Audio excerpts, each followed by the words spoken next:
Hey guys, tonight we are diving into the absurd, often awkward, occasionally touching life of a jester who never quite nailed the punchline, but somehow still managed to crisscross kingdoms, charm a few nobles, and survive goat stampedes. Imagine juggling in a thunderstorm, slipping on your own joke scrolls, and trying to make a sultan laugh when your Arabic only covers please and where's the toilet. That is the kind of life we are about to step into. And you probably will not survive this kind of career unless you are fueled by sheer will, strange luck, and a deep tolerance for being booed. So before you get comfortable, take a moment to like the video and subscribe, but only if you genuinely enjoy what I do here. And hey, I would love to know, where are you listening from? And what time is it for you right now? Now dim the lights, maybe turn on a fan for that soft background hum, and let's ease into tonight's journey together. You were born in a place where no great stories ever start. Behind a market stall, beside a row of fish that smell like low ambition and high cholesterol. Your mother sells eggs. Your father might sell spoons, or might be a chronic liar. No one is sure. But what is sure is that your cries compete with the shouting of two old women arguing over whether goose meat is better roasted or boiled. You are not born into nobility, prophecy, or even cleanliness. Just a damp wool blanket and someone's elbow knocking over a jar of pickled beets nearby. As a toddler, you learn to walk by dodging drunk cobblers and sidestepping piles of manure.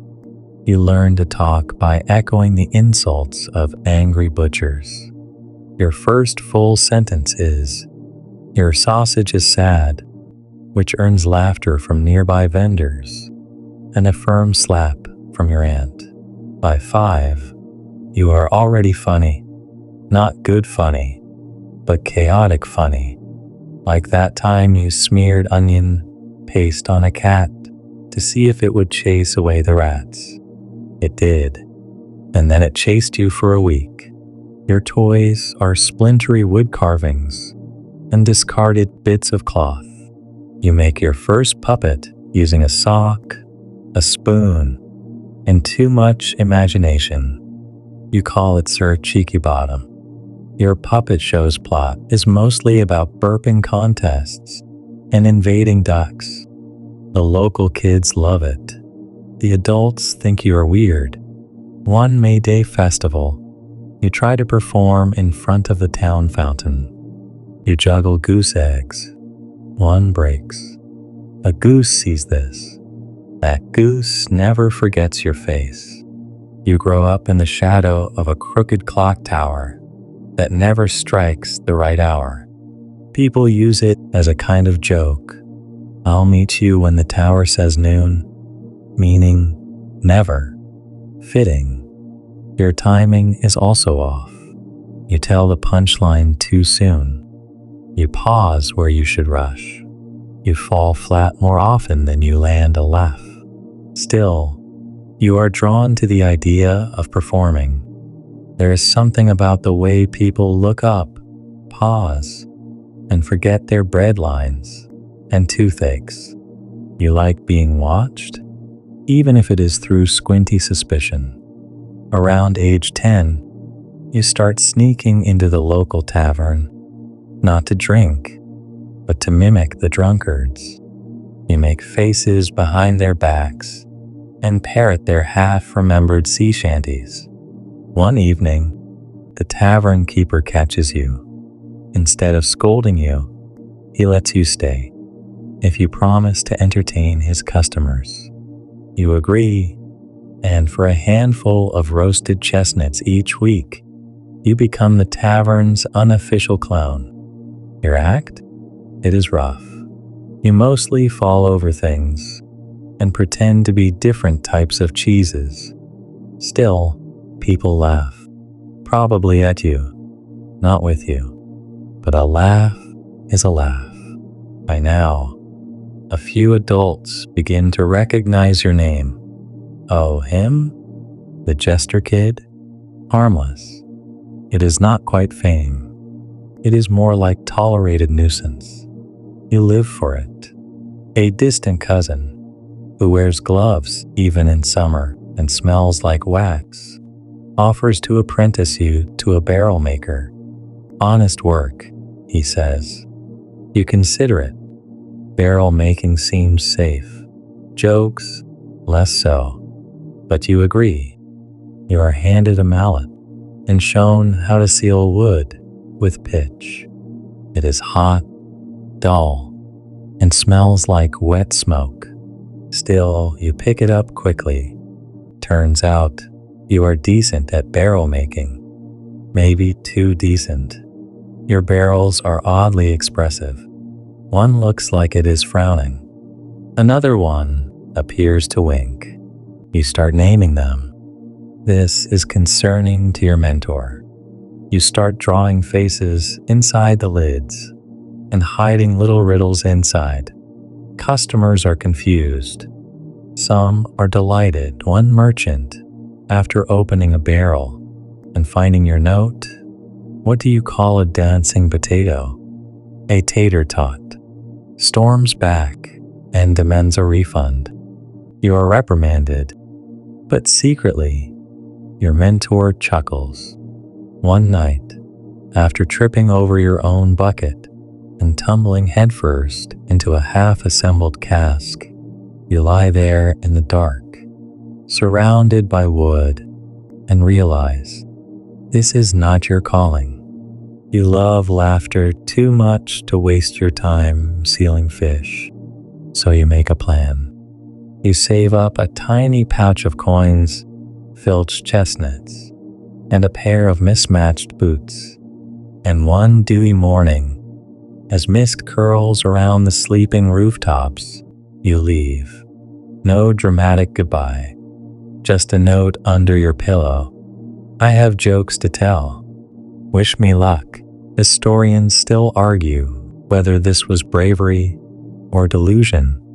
Some say you were chasing art. Others say you just really hated barrels. One thing is certain. From here on out, your life gets far more uncomfortable, unpredictable, and oddly entertaining. And as the road stretches before you, muddy, uncertain, with a cart full of beets trundling by, you are sure of one thing. You are going to be a jester. You just hope someone laughs. Goose feathers. That is the first thing you see when you wake up in a haystack 3 villages away, sore from walking and smelling faintly of fermented cabbage. Goose feathers in your hair, in your mouth, somehow inside your boot. You spent the night in what you thought was a regular barn. Turns out, it was a goose barn. You are lucky to be alive. Your career as a traveling jester starts off not with applause, but with a series of small humiliations. You tell jokes to farmers too busy shearing sheep to care. You perform for toddlers who think clapping means throwing mud. Once, you try juggling 3 turnips and end up concussing yourself with one. You perform for food, or try to. Often, the payment is a vague promise or a pat on the back. Occasionally, someone gives you a boiled egg, cold, unpeeled. You eat it anyway. You start collecting these stories, tiny moments of failure that somehow become funny in hindsight. Like the time you told a joke about a priest and a chicken, and the local priest happened to walk by with his pet hen. That joke cost you your supper and nearly a few teeth. Your sense of humor is still developing. You tend to lean into bodily noises and surreal punchlines. Think, Why did the frog marry the cow? Because the milk had rhythm. That one got a single confused snort from a man who may have just sneezed. Your first attempt at a real puppet show happens in a dusty field on Midsummer Day. You build a little stage out of firewood and old laundry. You have 2 sock puppets, a candle for dramatic lighting, and a crowd of 3, 2 children, and a deeply skeptical goat. The show begins with a marriage proposal and ends with one puppet eating the other out of boredom. You improvise wildly. The goat eats your backdrop. Despite everything, you begin to gain a small reputation. That kid with the floppy hat who talks to vegetables, they call you. It is not flattering, but people remember you. That counts. Then, there is the maypole incident. You remember this vividly because you are still not sure how it all caught fire. It was supposed to be simple. You would dance around the maypole, spin a few tails, and toss flower petals while reciting a monologue about love and seasonal allergies. But someone handed you a torch. Someone else yelled, "Light it up." And the next thing you know, the pole is ablaze. Villagers are screaming, and you are running with a half-burnt wreath stuck to your head. After that, you leave town very quickly. Wandering becomes a rhythm. You sleep in strange places, chicken coops, hollow trees, an abandoned oven once. You talk to everyone, farmers, monks, traveling musicians, even the occasional tax collector, though they tend to have very limited senses of humor.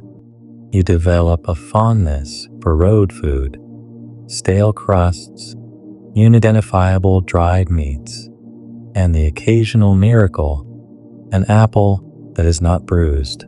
You name your walking stick clop because it makes a comforting sound when you drag it behind you. It is your most loyal audience. In one town, you try something new. Satire. You tell a joke about the mayor's extravagant hat collection. The crowd laughs. The mayor does not. You are banned from performing within 50 feet of any hat. You find work temporarily helping a traveling healer. You dress up as various diseases to help him explain treatments. Your interpretation of the common cold involves a lot of sneezing into a ladle and chasing people around yelling, "Achoo!" Children love it. Adults are unsure whether to laugh or call the authorities. One evening, at a small roadside inn, you meet an old woman who tells you stories of jesters from the distant past, fools who made kings weep with laughter and occasionally advised them in moments of war. You are awed and also slightly terrified. You had no idea this role could be so serious. Some fools, she says, were wiser than the crown. Some, she adds, just fell off stages a lot. You nod slowly. That feels accurate. She gives you a single goose feather, ironic, considering your traumatic barn night, and says, "Tuck this in your cap. You might be going somewhere." Historians still argue whether that woman was a former court jester, a hallucination caused by spoiled wine, or just a really dramatic laundress. But the feather stays in your cap. It becomes part of your look. Floppy hat, patched tunic, wide grin, and one slightly ragged goose feather bobbing in the wind. You try writing down your jokes. Most are illegible. Some are just doodles of birds arguing, but the practice helps. You begin to shape little routines, build rhythms, even insert callbacks. Remember the onion cat? You ask a crowd weeks later, and someone gasps with delight. You are improving. Slightly. Silence. Then, one man wheezes. That wheeze means the world to you. Later, you overhear a child say, "That was the guy who made the philosophy chicken joke." You grin. Your jokes still bomb. Often. But sometimes you get that wheeze, that snort, that startled giggle. And in those moments, your awkward journey starts to feel like something more than a desperate trudge. It starts to feel like a calling, even if that calling mostly sounds like someone snorting into a pie. You're almost 16 when your feet stop in front of a shop with barrels stacked like oversized biscuits. The wood smells familiar. The pitch stains your memory. You left this life behind, or so you thought. The barrel maker who once tried to train you spots you from inside. He is older, squintier, but still recognizes your walk, half confident, half tripping. He waves you in, hands you a biscuit, and asks how the jokes are going.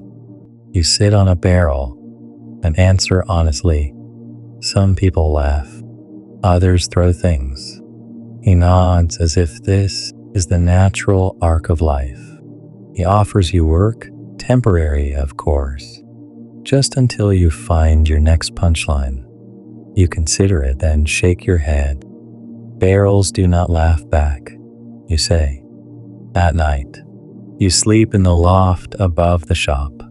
You dream of crowds. You dream of slipping on grape skins. You wake up with splinters and resolve. You walk again. This time, your boots feel less like escape and more like purpose. Your first official performance in this new chapter happens by accident. You are sitting on the edge of a fountain in a bustling town square, talking to a pigeon, out loud. Dramatically, a crowd gathers. You tell the pigeon it is late on rent. The pigeon flaps. Someone giggles. You lean into the scene. The pigeon is your landlord now. The rent is overdue in crumbs. You accuse it of extortion. People laugh. Coins drop into your hat. You do not even realize you are performing until it is over. You make enough to buy a hot meal and a used flute. You cannot play the flute. You try. A child screams, a dog howls. You hide the flute for emergencies. You decide to chase the fair circuit, seasonal festivals that pop up like toadstools across towns. These are places of noise, colors, and strange smells. Also, competition. Jugglers with flaming torches, acrobats with shiny tights, and jesters. You are not the only one. At one fair, you see a jester named Harlow, the kind who wears bells on his knees and somehow makes fart jokes feel like Shakespeare. Harlow is smooth. Harlow is funny. Harlow is intimidating. You study him from behind a pie stall. He spots you, walks over, and says, "You new?" You look new. You nod. You feel new, like a new shoe, stiff, squeaky, likely to trip someone. Harlow gives you one piece of advice. If they do not laugh, fall down. If they laugh when you fall down, fall again. Repeat until paid. It is possibly the most honest career coaching you have ever received. So you begin testing this theory. One evening, your routine gets nothing but blinking stares. So you fall purposefully into a cabbage cart. It works. A man actually spits wine from his nose. Your confidence grows. You start stringing your sets together, silly walks, a few one-liners, some musical squeaks from your emergency flute. You end with a pratfall and a dramatic feint into a hay pile. It becomes your signature closer. You pick up bits of history as you go, half-true stories shared by drunk poets or overconfident monks, like the tale of the Jester who once saved a war by making the opposing generals laugh so hard they postponed the battle. Historians still argue whether it happened, but it fuels your dreams. You begin crafting jokes around history itself. Why did Julius Caesar open a bakery? Because he came, he saw, he conned bread. You deliver this in 3 towns before realizing no one knows who Julius Caesar is. So you simplify. You add goat impressions. That helps. In one village, you encounter an actual philosopher, an elderly man in robes who teaches under a tree. You ask him if laughter is a virtue. He responds, only if it does not involve slipping on manure. Fair. You stay in that village for a week, trying a more intellectual act. It bombs. Horribly. But you learn something important. Every crowd is different. Farmers want giggles. Monks want subtlety. Children want funny faces. Nobles want to feel smarter than you. You adapt. Your wardrobe evolves too. You collect fabrics from every stop. Bits of silk from a rich lady's cast-offs. A vest with too many buttons from a theatrical troupe. A red sash you found blowing through the street like it was meant for you. Eventually, you look like a walking patchwork quilt held together by optimism and safety pins. You arrive in a town famous for its annual laughter contest. Prizes are modest, bread, coins, sometimes a goat, but the audience is brutal. You sign up, heart thumping. The others seem seasoned. One guy wears stilts. Another brings a talking parrot. You bring your flute. Why? You do not know. Panic? Probably. You perform. You tell your best joke about the time you mistook a bishop for a cheese merchant. You reenact it with sock puppets. The crowd chuckles. Then silence. So you fall. Backwards. Into a vat of turnip soup. It is not planned. But it works. The crowd erupts. You win 3rd place and a wheel of questionable cheese. Your name spreads, slowly, like jam on old bread. People begin to say, "Oh, the Jester who did the soup dive?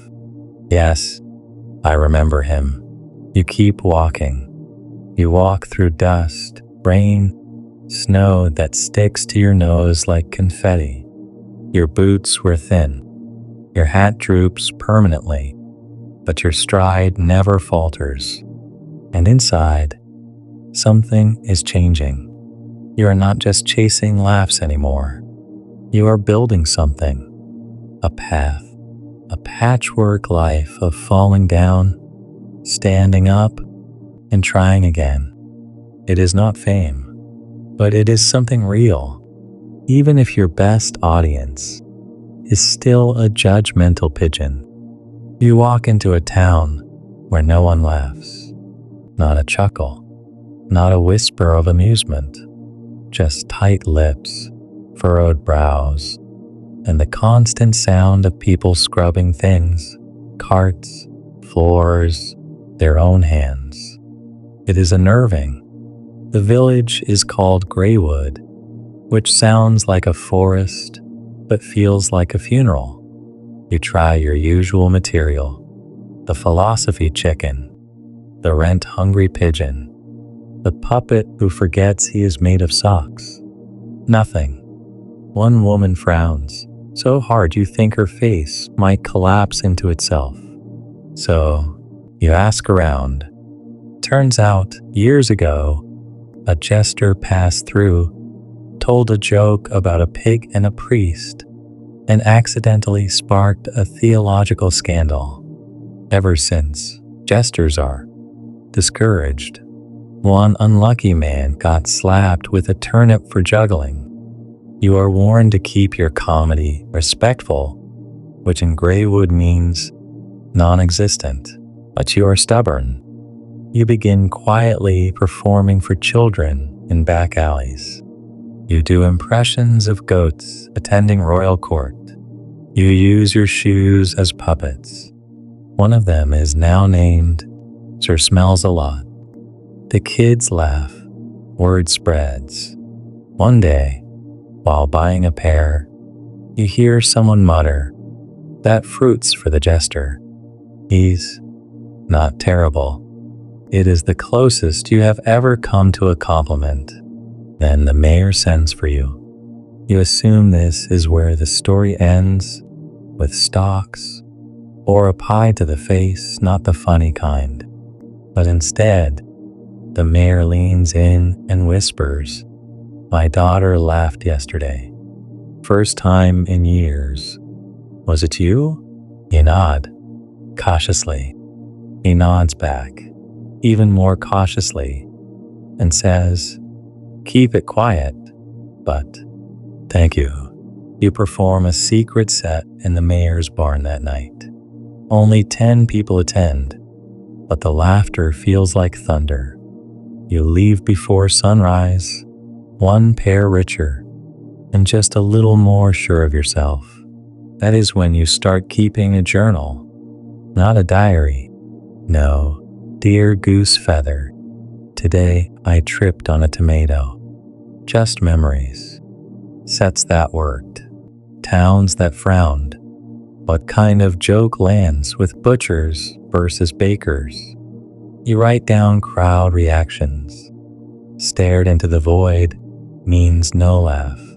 Choked on wine means success. You call it your laugh map.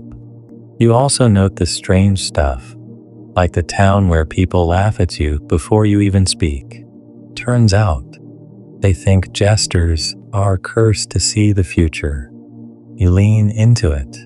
Start predicting weather. Tomorrow, mildly overcast, with a chance of goat drama. They believe you. For a while. Then it rains during a wedding. You leave quickly. One town celebrates something called Mumblefest, an annual day of quiet jokes whispered into ears.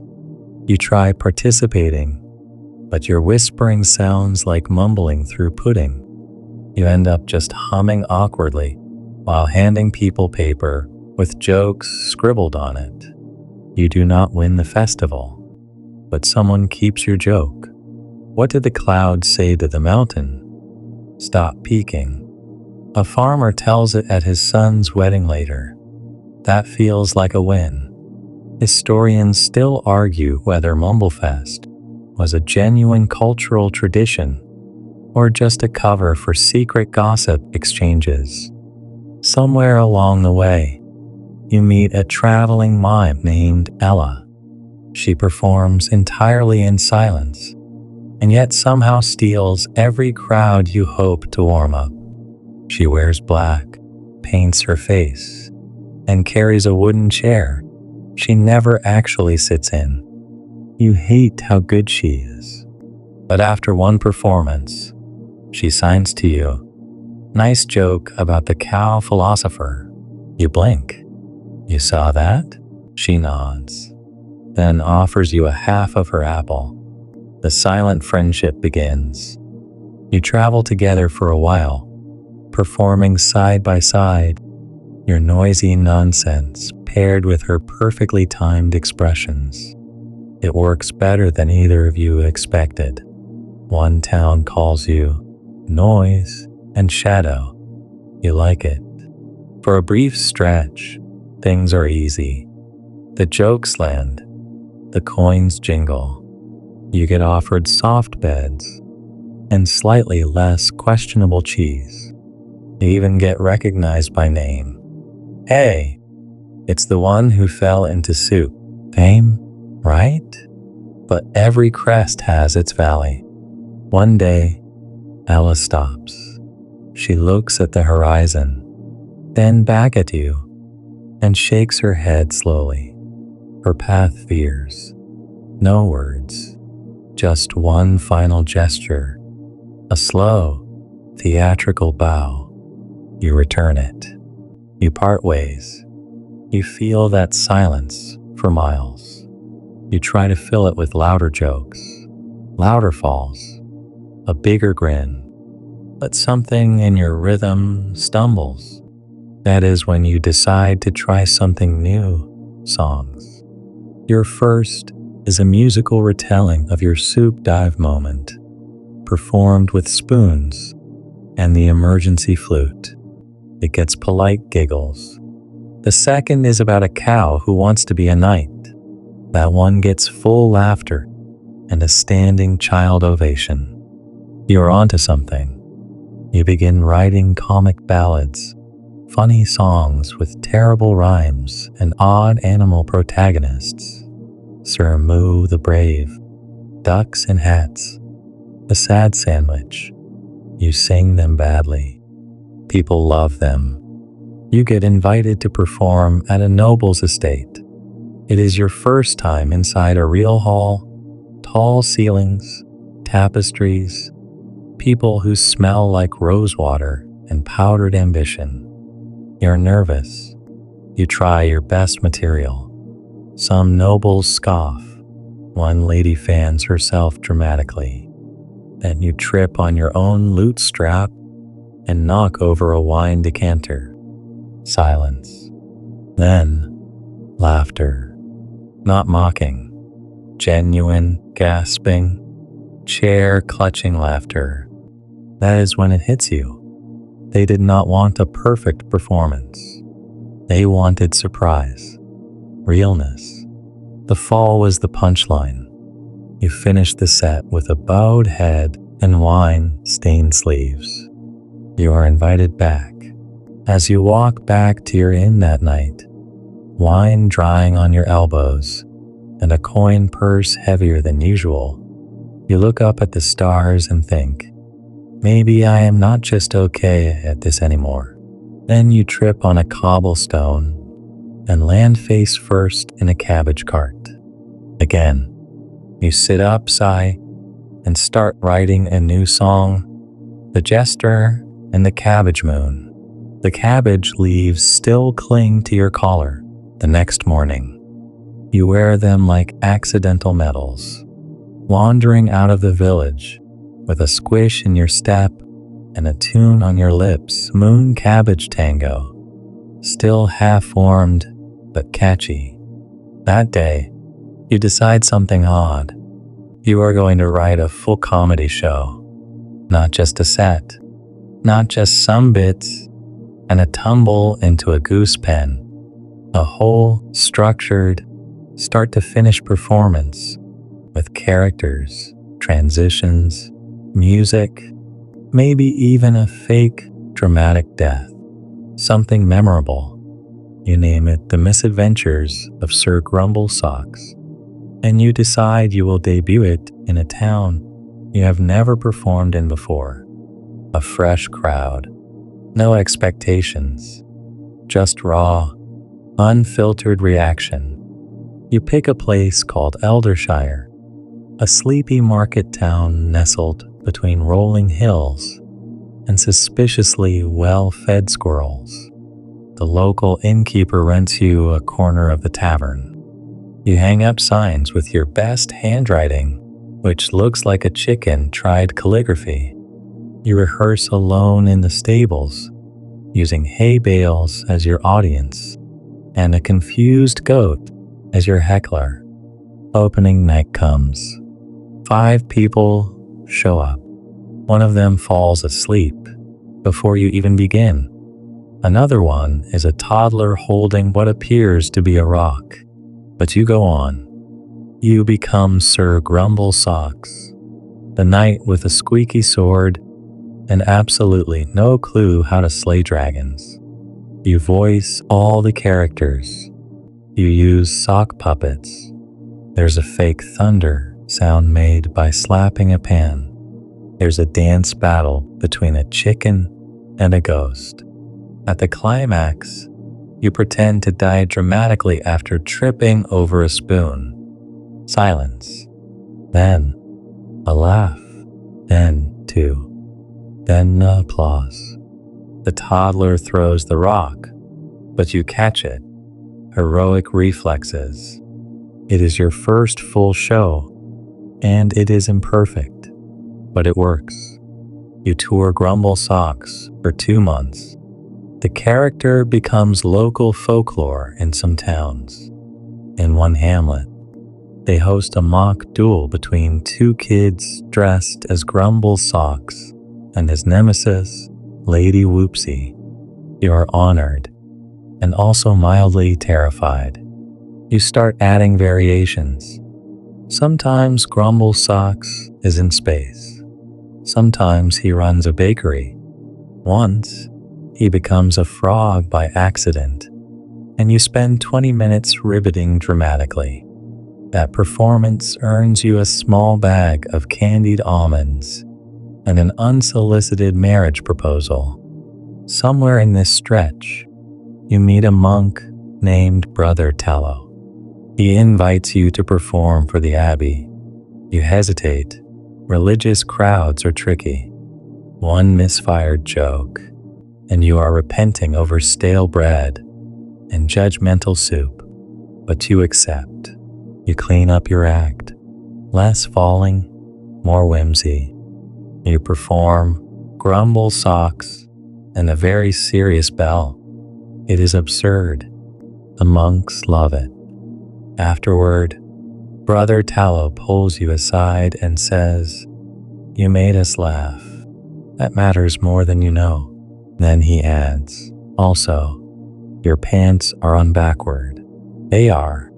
Still, the moment sticks with you. Historians still argue whether medieval monks truly enjoyed jesters or merely tolerated them in exchange for novelty. Either way, you sense something important in Brother Tallow's words. Laughter not just as entertainment, but as balm, as pause, as peace. And you begin to feel useful. One town hires you to cheer up a widow. You are told, just sit with her. Tell her a story. You do. You tell her about Grumblesocks trying to milk a bull. She snorts tea through her nose. The next day, she gives you a scarf, so you look less like a wet broom, she says. You treasure it. In another village, the blacksmith's son will not speak. You offer to make him your assistant. He nods once. You hand him a wooden spoon and call him Sir Thwack. Together, you improvise a battle against the wind monster. He hits you with the spoon. The crowd roars.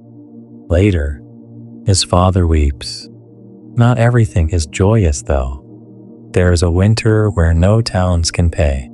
You perform for soup and stale bread. One night, you sleep in a wheelbarrow under 3 damp cloaks and a resentful cat. Your jokes are tired. Your laugh feels hollow. But then a child finds you and says, "Tell the one about the pigeon again." You do. Her giggle is warm enough to melt a little snow. Your flute cracks from the cold that year. You bury it behind an inn. You write a eulogy for it in your laugh map. Rest and squeaks, brave warrior. By spring, your style has changed. Less slapstick, more stories. You begin weaving your jokes into tales, like a baker whose bread talks, or a knight who is afraid of spoons. You still fall sometimes, still play the fool, But there is something deeper stirring beneath your act now. Empathy, maybe. Or wisdom. Or just better punchlines. One story becomes a signature. The prince who could not laugh. You play every character. The punchline is that laughter is a royal skill. The twist, the prince learns from a jester who keeps tripping into puddings. It hits well with older crowds. And yes, you still close every show by falling into something. One evening, while performing for a festival in Candlewick, a man approaches you afterward. He wears rich clothes, but no jewels. He says, "You made my wife laugh. She hasn't laughed since." "Well, since before." You nod, unsure what to say. He hands you a ring. "I used to be a jester," he whispers. "Long ago. You reminded me why I loved it." You do not keep the ring, but the story makes it into your next show. You are no longer just a wandering jester who is okay at jokes. You are a patchwork performer, a traveling tale spinner, a cartwheeling therapist with a chicken puppet. You are building something bigger than you. One joke, one pratfall, one soup dive at a time. And somewhere in a little town square, a statue is quietly commissioned. It is not grand. It shows a man mid-fall with cabbage leaves in his hat and a flute at his feet. The plaque reads, "He made us laugh anyway." You do not know about it yet. But one day you will. You spend the next leg of your journey trailing a river that curves like a sleeping snake through villages small enough to be swallowed by fog. There is a rhythm to these places. Carts squeaking, chickens complaining, gossip bubbling up like stew left too long on the fire. You follow that rhythm like a beat. You begin performing on bridges. Odd choice, maybe, but bridges attract listeners. People must cross them, and when they pause, curious about the fool waving a wooden spoon and humming what might be a heroic anthem, they often stay. You perform for goat herders, merchants, children walking barefoot with crusty bread in hand. You name this period of your life the Troll-Free Toll Tour. One afternoon, a woman tosses you a coin mid-punchline and says, "Your jokes are weird. I like them." This, somehow, is better than applause. The thing is, your shows are getting better, more structured. You build tension before releasing it with a goat sound or an unexpected pratfall. You learn when to hold for laughs, when to whisper for effect, and when to crush into a barrel of carrots. Not metaphorically. That happens once in Larchfield. They still call it the carrot catastrophe. You start keeping track of food-based accidents in your laugh map. You rank them. Cabbages remain the worst for dignity. Apples, surprisingly elegant. In one bridge town, you meet a scholar named Rin who invites you to dinner purely out of curiosity. She studies laughter, believes it reveals something essential about societies. You ask if that means people who never laugh are cursed. She snorts wine. Maybe, or they just need better jokes. She watches your show the next day and later tells you something that sticks. Laughter is the pause between wounds. You give people breathing room. You like that. You try to write it down, but instead you doodle a chicken riding a whale. Still, the idea stays with you. Historians still argue whether medieval laughter served a psychological function or was merely a reaction to absurdity and tension relief. But people like Rin remind you there's always more going on than claps and coins. You carry on. Your path eventually crosses a troupe of traveling performers. The Velvet Lanterns, acrobats, singers, a fire eater who claims to have once swallowed a candle with a ghost in it. They invite you to join for a few nights. You accept. It is chaotic, wild, dazzling. You go from solo spoon duels to collaborating on full stage antics. One act features you riding in on a wheelbarrow dressed as a royal inspector. Your job is to inspect the performers mid-routine. You do so with absurd seriousness, checking their juggling patterns, tapping imaginary ledgers, consulting your official cabbage. Audiences adore it. You are the comedy break in an evening of high-stakes feats. And it works.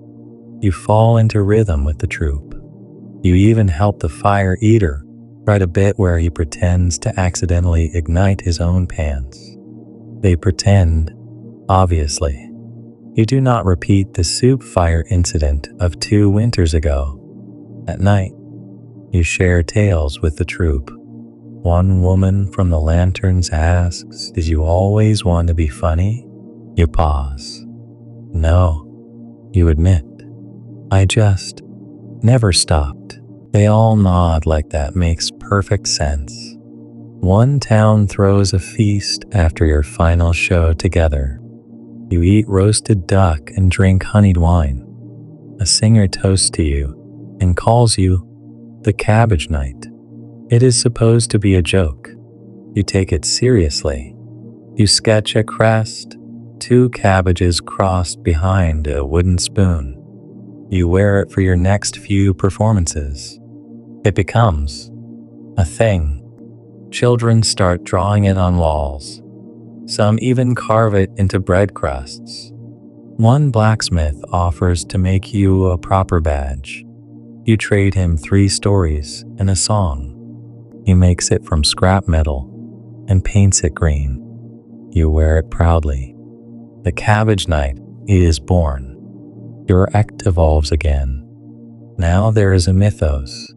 You perform tales of the knight who cannot quite win, but always shows up. He fights dragons with dad jokes. He defeats ogres by tripping under their feet. He tells riddles to witches until they leave out of sheer confusion. People cheer for him. Some even cheer for you. And slowly, you notice something deeper. After shows, people come not just to laugh, but to talk. They tell you their worries, their losses. They say things like, "My father laughed at your frog song. He has not laughed since the last harvest." Or, "My sister says you made her forget she was sad." Just for a little, you smile, thank them, and walk away. Then you sit by your campfire later and feel that weight. Not a burden, more like a gentle cloak. Heavy, but welcome. You begin adding more heart to your stories.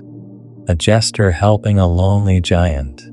A princess who teaches her dragon how to giggle. A baker who discovers that her laughter makes the bread rise better. Your shows grow warmer, not softer necessarily. You still fall into barrels and trip on your own tunic, but the warmth is there, in the rhythm beneath the laughter. Sometimes you get invited to perform in hospitals, not fancy ones, just long stone rooms with coughing and murmurs. You sit beside beds and perform Grumble Socks and the Invisible Sword. You make children smile through fevers. You make old men snort despite their wheezes. You carry those moments like gold. One healer tells you, what you do is medicine. Odd medicine, sure, but it works. You write that in your journal, then trip over your quill. Good end to the day. Eventually, word begins to spread. Not fame, not quite, but recognition. Someone says, I heard about you in Timberlock. Someone else says, do the pudding line, please. You begin to wonder if you are no longer just okay at jokes. What are you now? You shrug and keep walking. A boy stops you on a road once and asks, are you a hero? You shake your head. No, just a jester. He smiles. Same thing, really. You do not argue. Instead, you hand him a spoon and say, use this wisely. He looks at it like it is made of moonlight, and you walk on. You arrive in the town of Lintelgrove by accident, which, if we are being honest, is how you arrive in most places. The sign was missing a few letters, and you were mostly following the scent of roasted parsnips and indecision. But Lintelgrove turns out to be a turning point, not because of the food mediocre, or the scenery, a few very tired trees, or even the crowd they laugh, but only after you mime falling into a ditch. No, Lintelgrove matters because of a moment backstage. Well, backstage is generous. It is actually a supply room behind the tavern. There are 3 barrels of salted fish, 1 sleepy goat, and a broom that looks slightly offended to be leaned against. You are pacing in this room when you overhear a conversation through the thin plank wall. A girl is speaking. Her voice is young, maybe 10, but she talks like someone older. That jester's funny, she says, but it's a sad kind of funny. Her mother chuckles. How can funny be sad? The girl answers, I don't know. He looks like he's laughing because he has to. You freeze, because that is not wrong. You have been walking this line for a long time now between ridiculousness and something softer. Some nights you laugh until your ribs hurt. Some nights you sit by a fire and wonder if laughter is just a quieter kind of crying. Historians still argue whether jesters consciously used humor to process grief, or if it was simply a side effect of surviving hard times. But you are starting to suspect there is no clear line. Some jokes are shields, others are keys. You step on stage that night and try something different. You start with the classics: grumble socks jousting with a rake, the goose on a leash gag, the infamous pudding toss.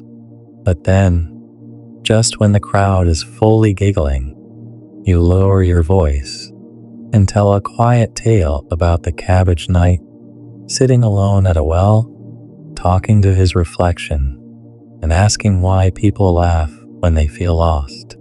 It is not a joke, not really, but they listen. Then you finish with a pratfall into a bucket and yell, and now back to dignity. The crowd erupts. Afterward, a man in a crooked hat gives you a hug. No words, just a tight, grateful squeeze and a nod. You leave Lintelgrove feeling something shift, so you start experimenting. Each show you sneak in one moment, just one, that dips beneath the silliness. A question, a pause, a truth.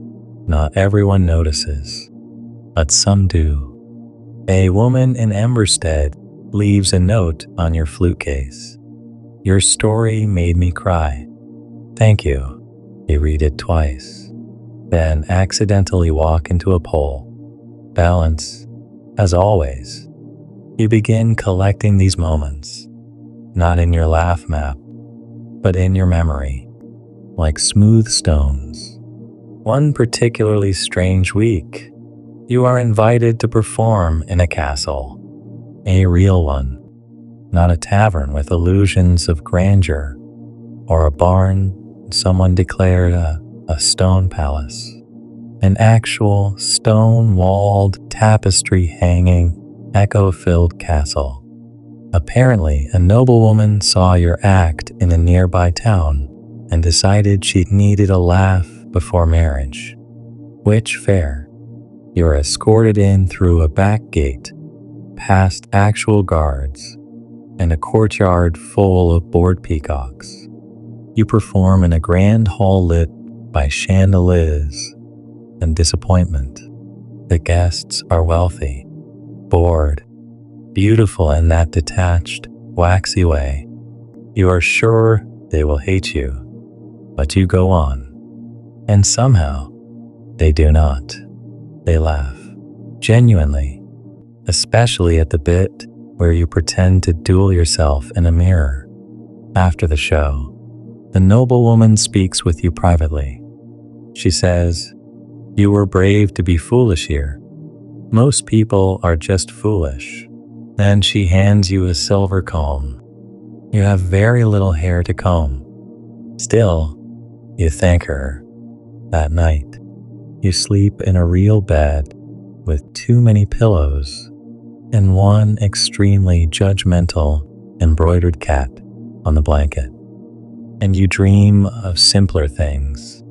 When you leave the next morning, a stable boy chases you down and asks you to teach him the song about the chicken who ran for mayor. You do. He sings it as you walk away. Soon after, you meet a thief. He tries to rob you on a wooded road. You offer him a choice, your coin pouch or your jokes. He blinks. Jokes? You tell him one about a donkey that opens a bakery. He laughs. You give him the coin pouch anyway. The next day, he returns it. "You made me laugh when I was ready to do something awful," he says. "I owed you that." You add joke-based conflict resolution to your list of unexpected skills. Your wardrobe evolves during this stretch too. The patched tunic becomes your signature. You sew on colored scraps from towns you visit, greens from the north, dusty reds from the valleys, a scrap of velvet from the castle. Each patch is a memory. Children call it your story coat. You start each performance by pointing to a patch and telling a quick tale from that place. It grounds you, grounds them. You find your shows getting fuller. Audiences grow. Sometimes they show up with cabbage hats. Once, someone brings an actual cabbage carved into a puppet. It is horrifying. You love it. You begin writing longer tales. There is the girl who laughed at thunder, and the dog who thought he was a bard. Your favorite is the old man who forgot to die. A surreal, bittersweet comedy about a man who keeps showing up at his own funeral because he just does not feel done yet. It makes people laugh. It makes a few cry. You consider that a success. One evening, an elderly woman waits until the crowd disperses, then tells you, "You sound like someone who lost something." You nod. Several spoons, one flute, and a very nice hat. She smiles. "No, I mean someone." You do not answer, because she is right. You've been running from something, maybe not consciously, maybe not even deliberately, but all this laughter, all these travels, they are not just performance, they're movement. You sit by the fire that night and whisper a name you have not said in years. Then you laugh softly. Then you sleep. Your feet start taking you in new directions now, slower paths, more thoughtful detours. You stop skipping the small places the half hamlets, the clusters of homes with one shared well and a communal suspicion of anyone with colorful pants. You play there too. And oddly, these are the best shows. Fewer people, sure, but more eyes that meet yours. More laughter that sounds like relief rather than politeness. One boy laughs so hard he drops his wooden cup and shouts. He's broken inside, but on purpose, which is concerning, but also accurate. You sleep in haylofts more often now. You have gotten very good at judging hay quality. You rate them in your journal. There is a 4 hay bale scale. No one knows why you chose 4. Possibly because you misplaced your quill during the rating of haystack #3. In a coastal village called Bearswick, you meet a retired juggler named Elon. He is missing 2 fingers and his patience, but he teaches you how to juggle 3 apples while humming. He says, you'll drop them for 3 months straight. Then you won't. That's how it goes. You practice every evening beside the sea. You drop apples into the waves. Fishermen cheer every time. On your 5th week there, you manage to juggle for a full minute. A girl watching claps and says, you just look like someone who belonged to the wind. You have no idea what that means, but it feels right. One day, a man with a trimmed beard and an air of moderate disappointment approaches you after a show. He says he is from a guild, the Wandering Performers Confederacy, or something equally self-important. He says, you're not registered. You're operating without credentials. That's highly irregular. You stare at him for a beat. Then you offer him a spoon. He does not take it. He hands you a form instead. If you're going to keep wandering, you should at least be semi-official. There are routes, rules, rivalries. You fill it out with fake names for half the fields and hand it back. You are officially registered as Sir Snortle of the Spoon Brigade. The guild never questions it. Later, in a dusty tavern somewhere west of Logic, you run into another guild jester. His name is Tavo, and he is infuriatingly good. Flawless timing, impeccable pratfalls. He does a routine with a fake parrot that has the crowd in fits. You clap until your palms sting. Then he finds you behind the tavern, and instead of gloating, he says, I stole that bit from an old woman in Pikefield. Want me to teach you? That is how jester rivalry works, apparently, with admiration, thievery, and shared bread. You two travel together for a while. Your styles clash beautifully. He is quick and clever.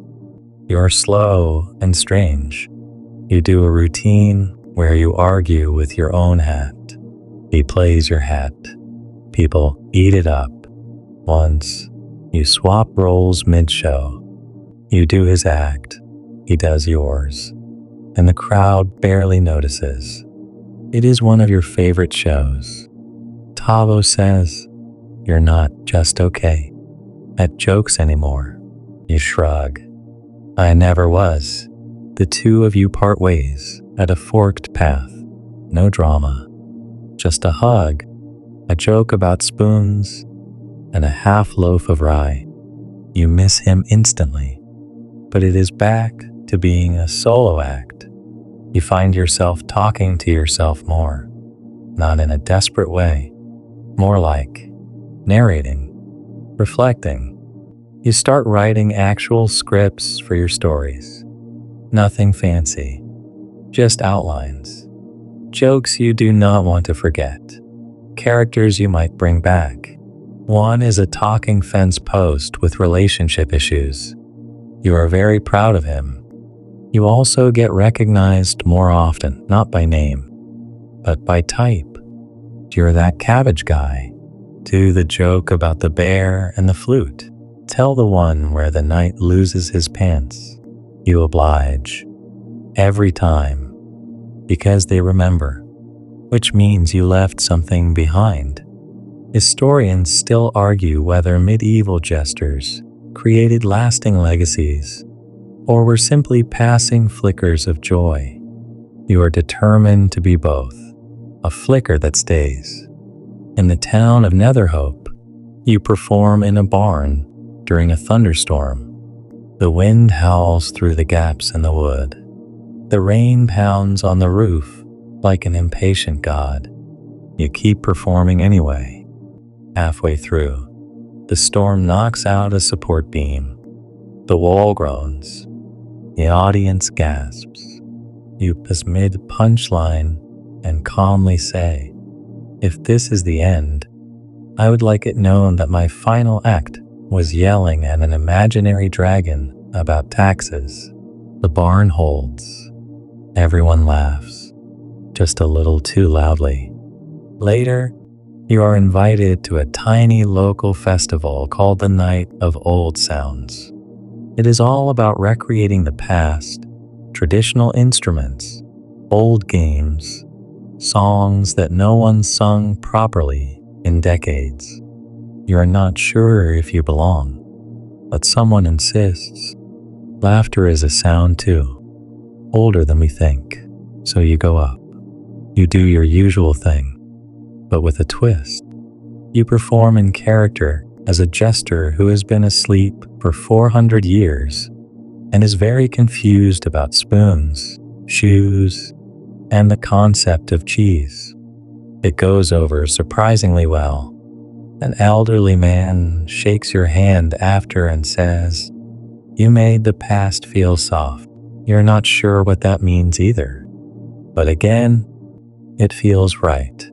You begin collecting little things people say about your shows. You write them down like tiny reviews. You call them whispers. There is one that says, "You made me remember my father's laugh." Another reads, "I haven't smiled since the frost came. Tonight, I forgot about the cold."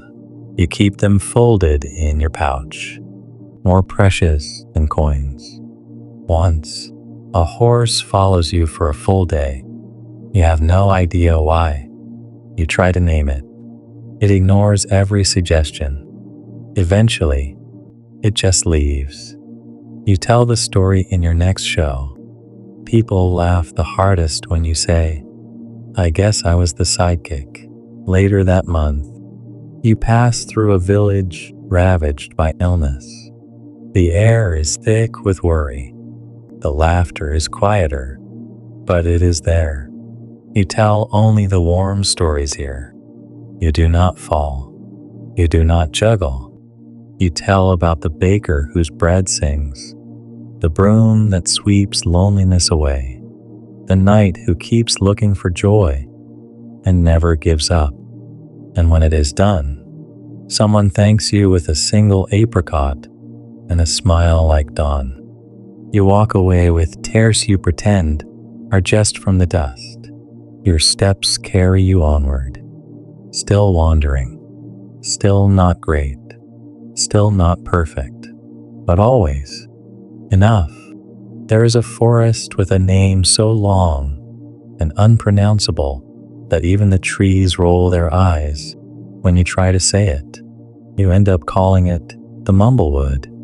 You do not mean to stay there long, but sometimes the road does not ask what you want. You twist your ankle trying to juggle and walk at the same time, something no one, not even professional jesters, should attempt, and end up resting under a mushroom-shaped rock, cursing apples and physics. The forest keeps humming around you, unbothered. An old woman finds you. She introduces herself as Morel and offers you tea brewed from bark and something she vaguely calls sleep leaf. You hesitate until she laughs and says, "If I wanted to poison you, I'd use berries." Less effort. You drink. You stay. Not for hours, for days. Turns out Morel used to be a healer, midwife, part-time herbalist, and full-time busybody. She teaches you how to splint your ankle properly. Then she teaches you how to listen better to the forest, to silence, to people who do not speak with words. Fools talk, she says. Jesters listen.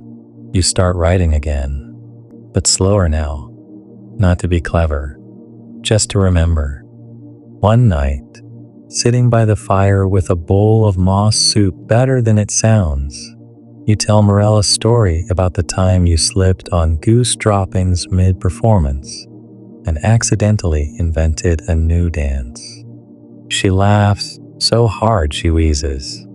Then she sighs and says, "I had not laughed like that since my husband died."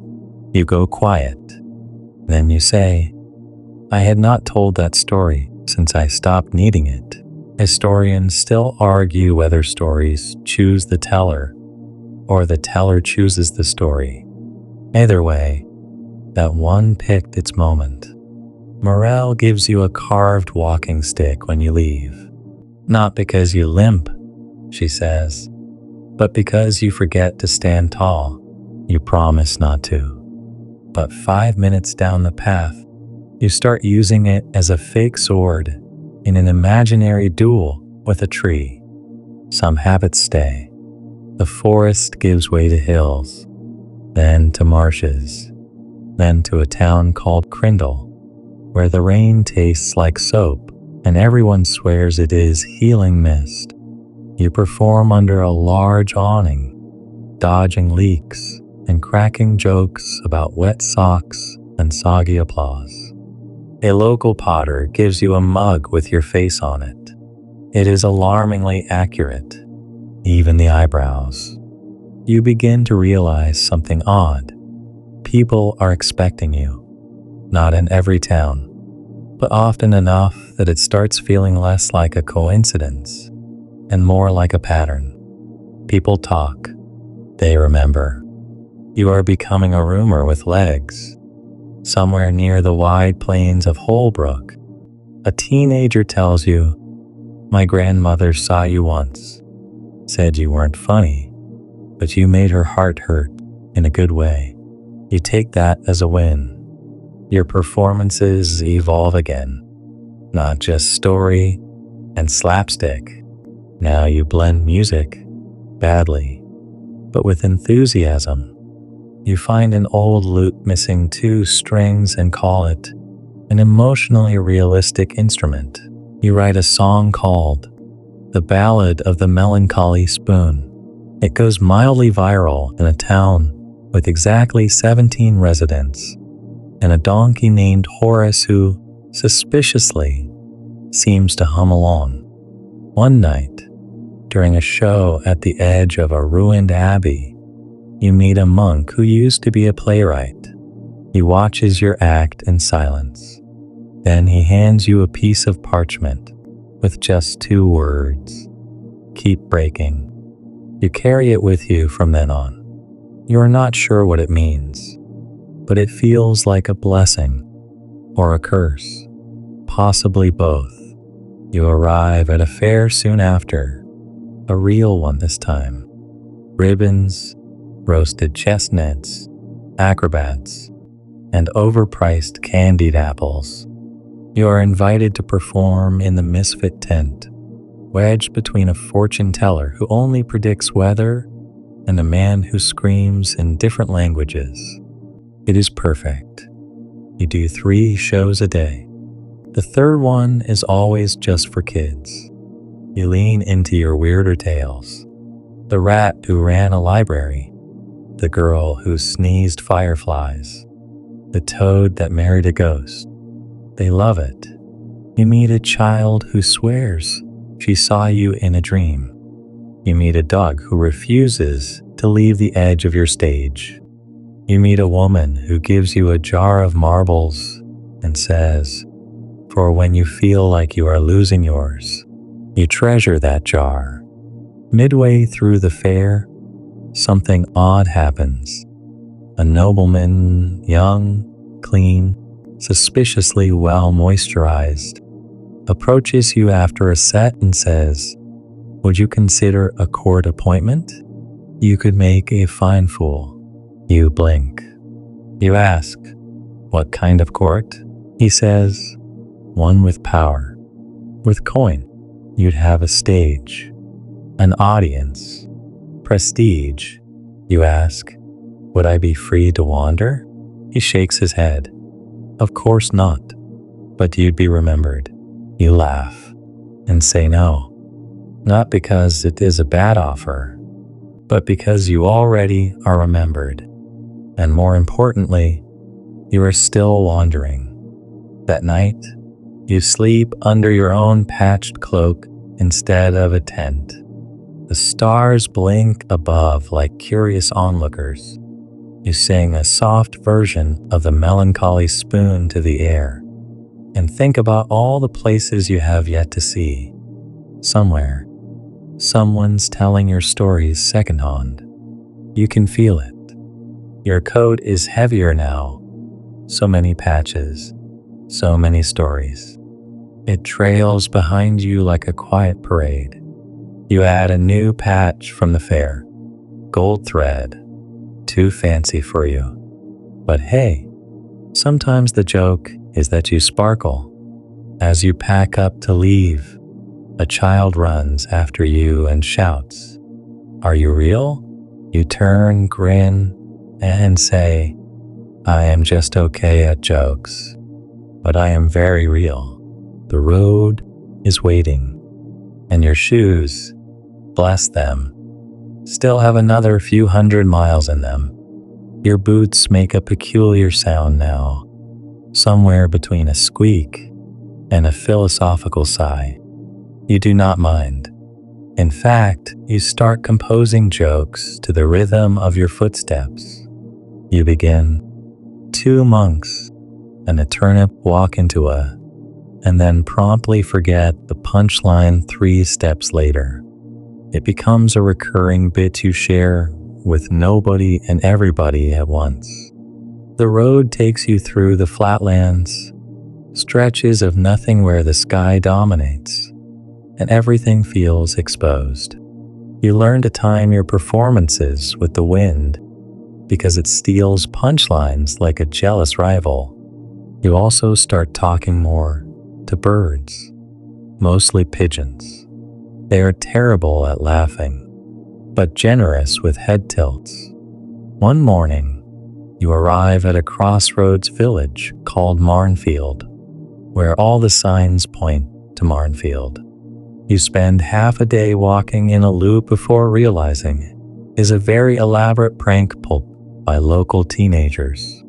You perform your show anyway, mostly for them, and you end with a dramatic reading of their own prank instructions, as if they were a lost Shakespearean monologue. They laugh so hard that one of them says, "You made being tricked look like winning." You bow. Your ankle cracks. It adds emphasis. In Marnfield's Market Square, there is a mural of the old queen riding a bear. You tell a story about the time you tried to teach a bear how to curtsy. It is entirely made up, or mostly. You cannot quite remember anymore. Memory and invention have been cohabiting in your brain for so long they have merged into one lumpy, affectionate narrative blob. You head west. The people get more skeptical. The language accents shift, and the jokes need adjusting. You learn the hard way that what gets a laugh in the valley will earn silence in the hills. But you adapt. You also meet your first imitator. He is younger, taller, and dresses like a deranged scarecrow dipped in glitter. He calls himself Joke Blade. You are both disturbed and impressed. He follows you for 2 towns, shadowing your act, borrowing your bits. At first, it annoys you. Then you see how children react to him, how they laugh even when he messes up. You pull him aside and teach him the banana joke that only works if you stand on one foot while delivering it. He tries it, nails it, adds a cartwheel at the end. You retire the banana joke that evening. He earned it. Historians still argue whether jesters were solitary by design or simply forced to wander alone due to the unstable social dynamics of itinerant performers. You're starting to believe the truth lies somewhere between ego and exhaustion. You finally arrive in a small lakeside town called Rindle's Hook, known for its unusually large docks and unusually small boats. They host an annual festival called the Day of Mostly Mistakes, where everyone wears mismatched clothes and parades their greatest errors with pride. You are invited to headline. Your show? A reenactment of your 10 worst performances, complete with recreated pratfalls, forgotten lines, and improvised disasters. It is your most beloved set to date. The mayor awards you a crown made of spoons. You weep gently into your elbow. Later, at the lakeside, a child asks you if being a jester is hard. You say, it is easier than being silent. Then you ask if she wants to try on your patched hat. She wears it like it is a crown. That feels right. From Rindle's Hook, you take a boat ride, one of the small ones, just to spite the proportions, and travel across the lake to new land. The boat leaks slightly. You joke with the oarsman that this is just a very immersive water comedy routine. He does not laugh. You respect that. On the far shore, you meet a traveling historian named Corvin.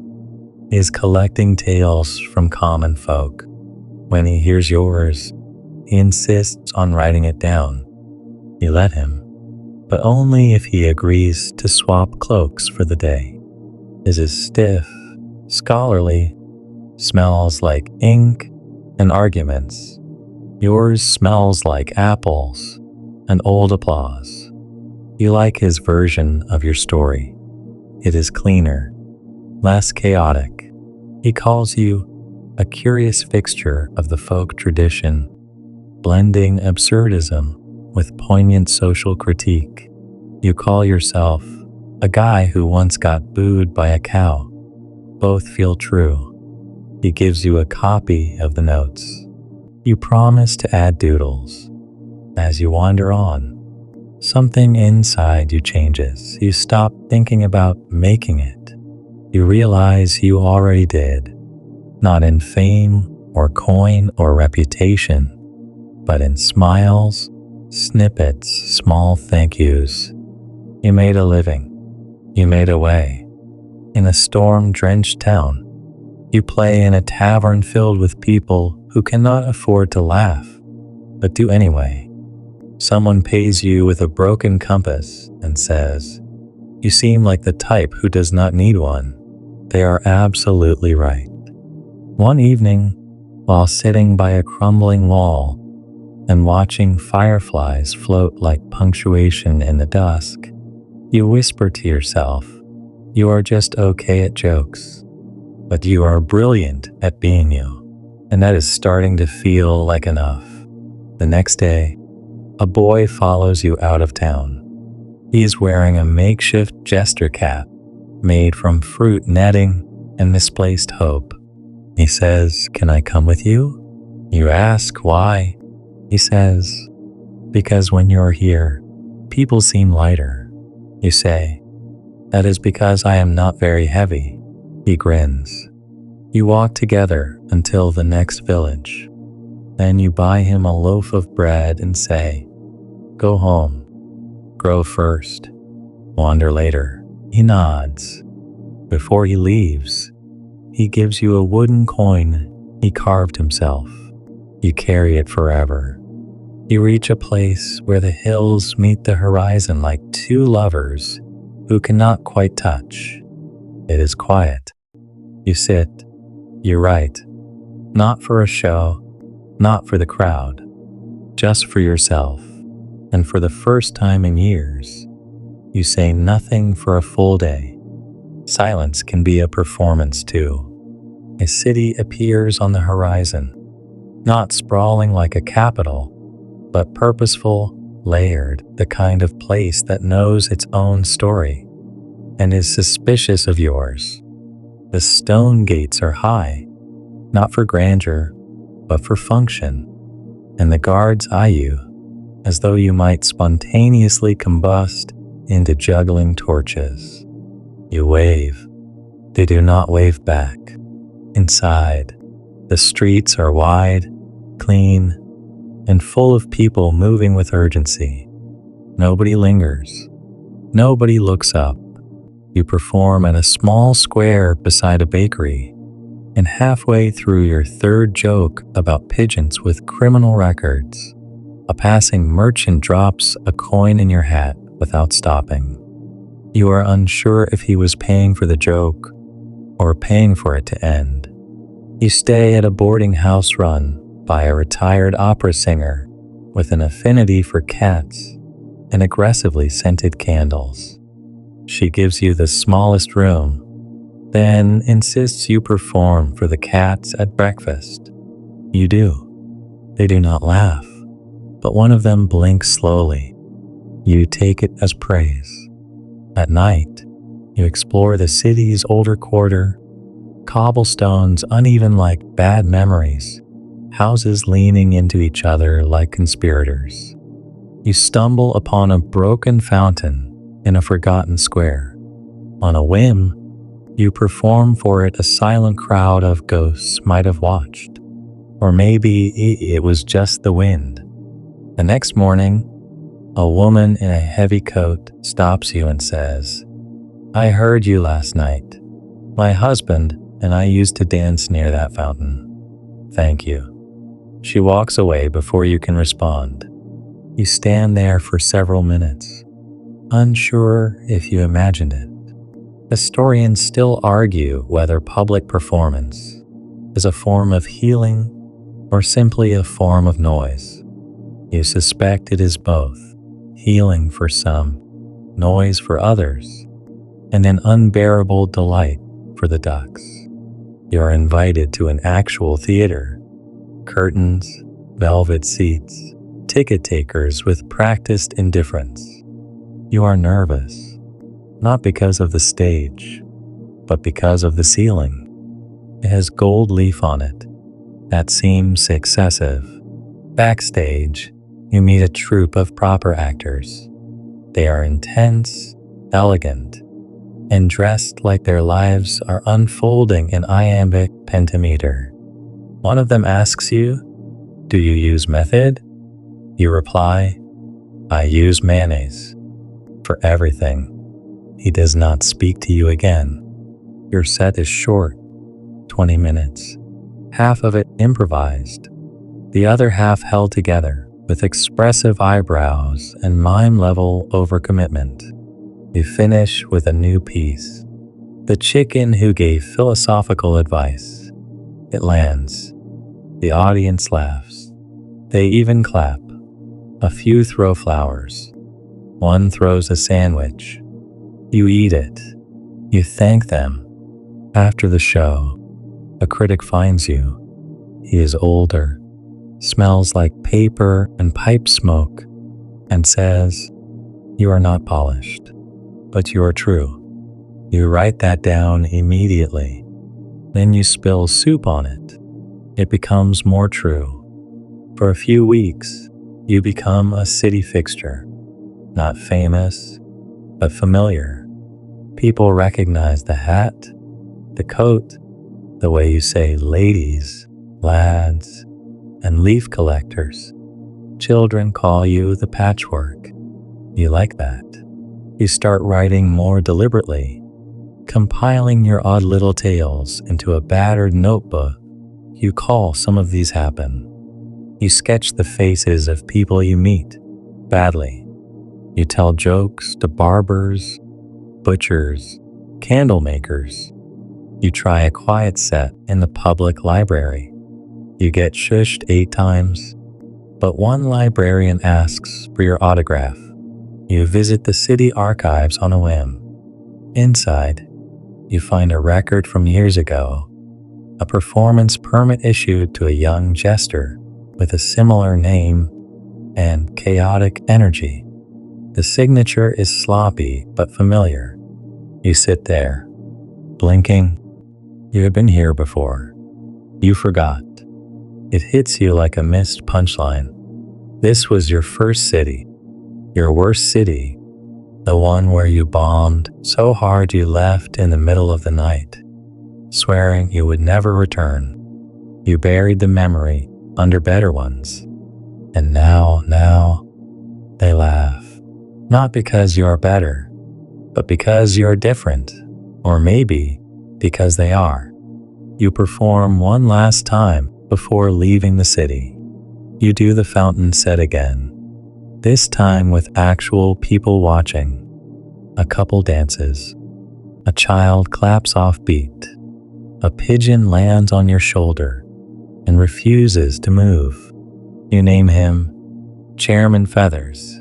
As you pack, a stranger hands you a sealed envelope. Inside is a single sentence. We needed you more than we knew. No signature, just wax and silence. You leave the city lighter, not because your bag is lighter. If anything, it is gaining weight from all the strange souvenirs people keep giving you, but because something inside you has shed its old bruises. The road west is narrower, bordered by trees that lean like eavesdroppers. It starts to rain, then it keeps raining. You try performing for a flock of sheep under a tree. They are unimpressed, but one does sneeze rhythmically during your bit about angry turnips. You consider that a success. You stop at a village entirely devoted to beekeeping. Everything smells like honey and mild panic. You are stung twice, but given a honey cake as compensation. It is worth it. You tell the story of the bee who thought he was a lawyer. It becomes a local favorite. They ask you to stay. You say maybe next spring. They give you a scarf with bees embroidered on it. You wear it with pride and mild anxiety. That night, under the stars, you open your notebook to a fresh page. You write, "Today was sweet in every way." Then you draw a very poor bee. You laugh, alone but not lonely. The wind tugs at your coat. The stars wink above. You feel watched in the kindest way. The road stretches on.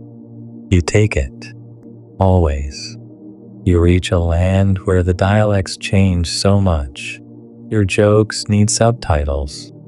You attempt to gag about socks that always disappear in pairs, and someone offers to help you find them. You appreciate the generosity, if not the misinterpretation.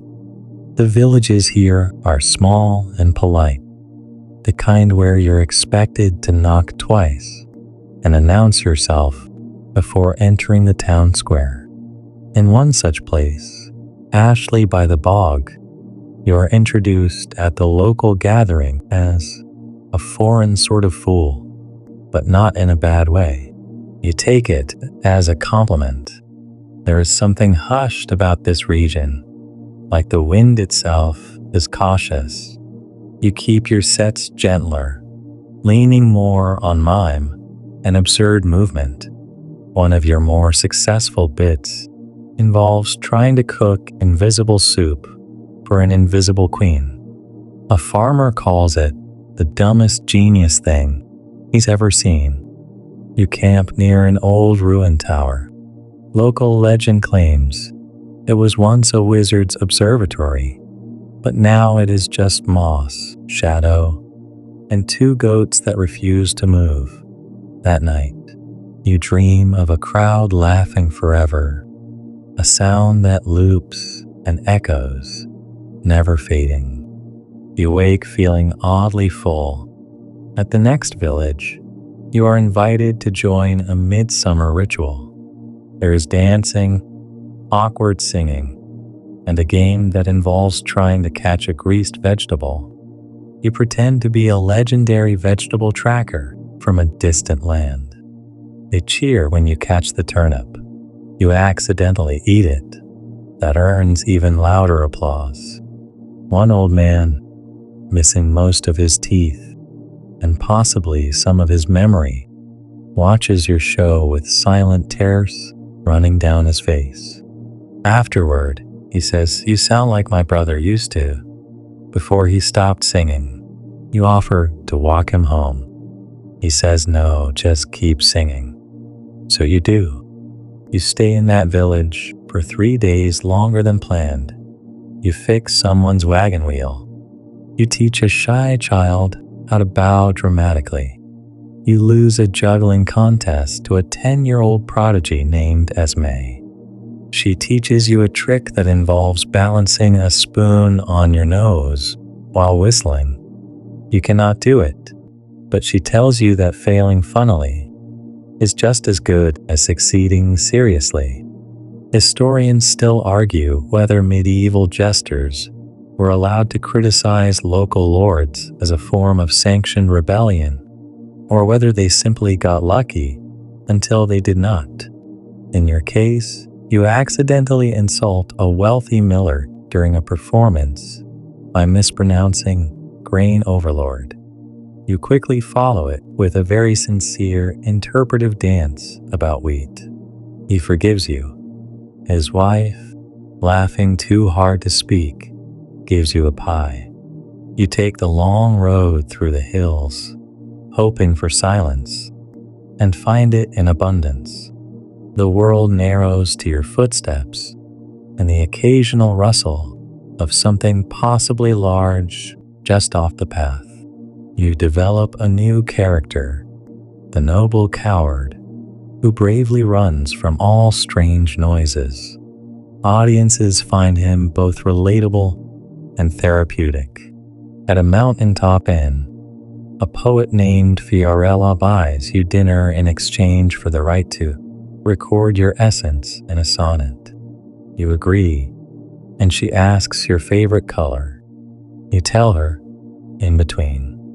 She nods solemnly. A few weeks later, in a different town, a man recites a poem titled Ode to the Jester of Twilight Hues. You recognize none of the details, but all of the feeling. That is how you know it is truly about you. You reach a walled settlement where laughter is strictly regulated. Public humor is only permitted on designated days. Posters remind citizens, giggle responsibly. It is not ideal for your profession. You apply for a temporary performance license and are assigned a bureaucrat to supervise your jokes. Her name is Brilda, and she takes her job more seriously than a thunderstorm and takes umbrellas. Your set is reviewed in real time. Brilda raises a hand when something crosses into excessively whimsical. You finish your act in a whisper, miming your way out of an invisible box while holding an invisible protest sign. The audience erupts. Brilda files a complaint. You leave at dawn, unpaid, but full of purpose. You scribble in your notebook. Sometimes, the most revolutionary act is being silly where they told you not to. You keep walking. A passing merchant offers you a ride on his cart. You accept, and he tells you about his home, a place where people paint their doors bright colors to ward off gloom. You start drawing doors in your book: purple, teal, mustard yellow. You name them all. Hope. One town insists you undergo a jester's trial before performing 3 tests: wit, endurance, and dance. The wit test involves telling a joke about a local landmark. You improvise a love story between a stone bridge and a stubborn river. The endurance test is just carrying buckets upstairs. The dance test? You are paired with the mayor's dog, who turns out to be a better dancer than you. You pass. Barely. But at your show, that same dog sits front and center and barks at all the right moments. You are given honorary citizenship. It comes with a hat made of dried flowers and an obligation to return every odd year. You make a note. Later, in a lonely hamlet where most of the houses lean like old drunks, you meet a weaver named Ilga. She has a laugh like gravel in a wine glass and offers to stitch you a new patch for your coat. You agree, and she embroiders a small donkey chasing a butterfly. You ask what it means. She says, "That is you." It becomes your favorite part of the coat. In a small field behind her cottage, you perform your oldest routine, the one you stopped using because you thought it was too gentle, the one about the broom who wanted to be a violin. She laughs until her tea spills. You stayed the night. In the morning, she is gone to market, but she leaves you a note: "Keep chasing butterflies." You fold it into your book next to the bee.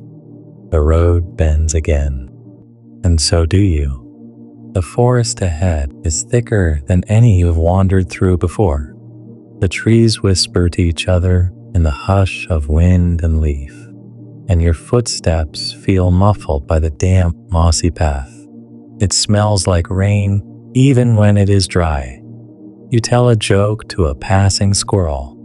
He flicks his tail in what might be approval or maybe judgment.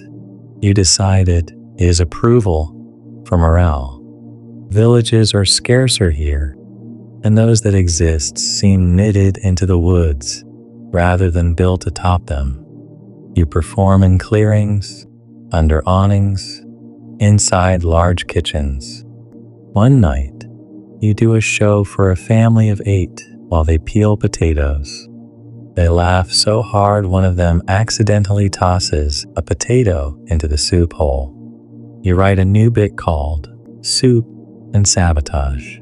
You meet a girl named Murda who asks if jesters can do magic. You say, "Only the slow kind." She looks unimpressed until you make a pine cone disappear. You do not tell her. You simply tossed it behind your back. She calls you Wizard Light. You accept the title with solemn grace. You help repair a stage at a crumbling woodland inn, and in return, the innkeeper gives you a room with a window facing east.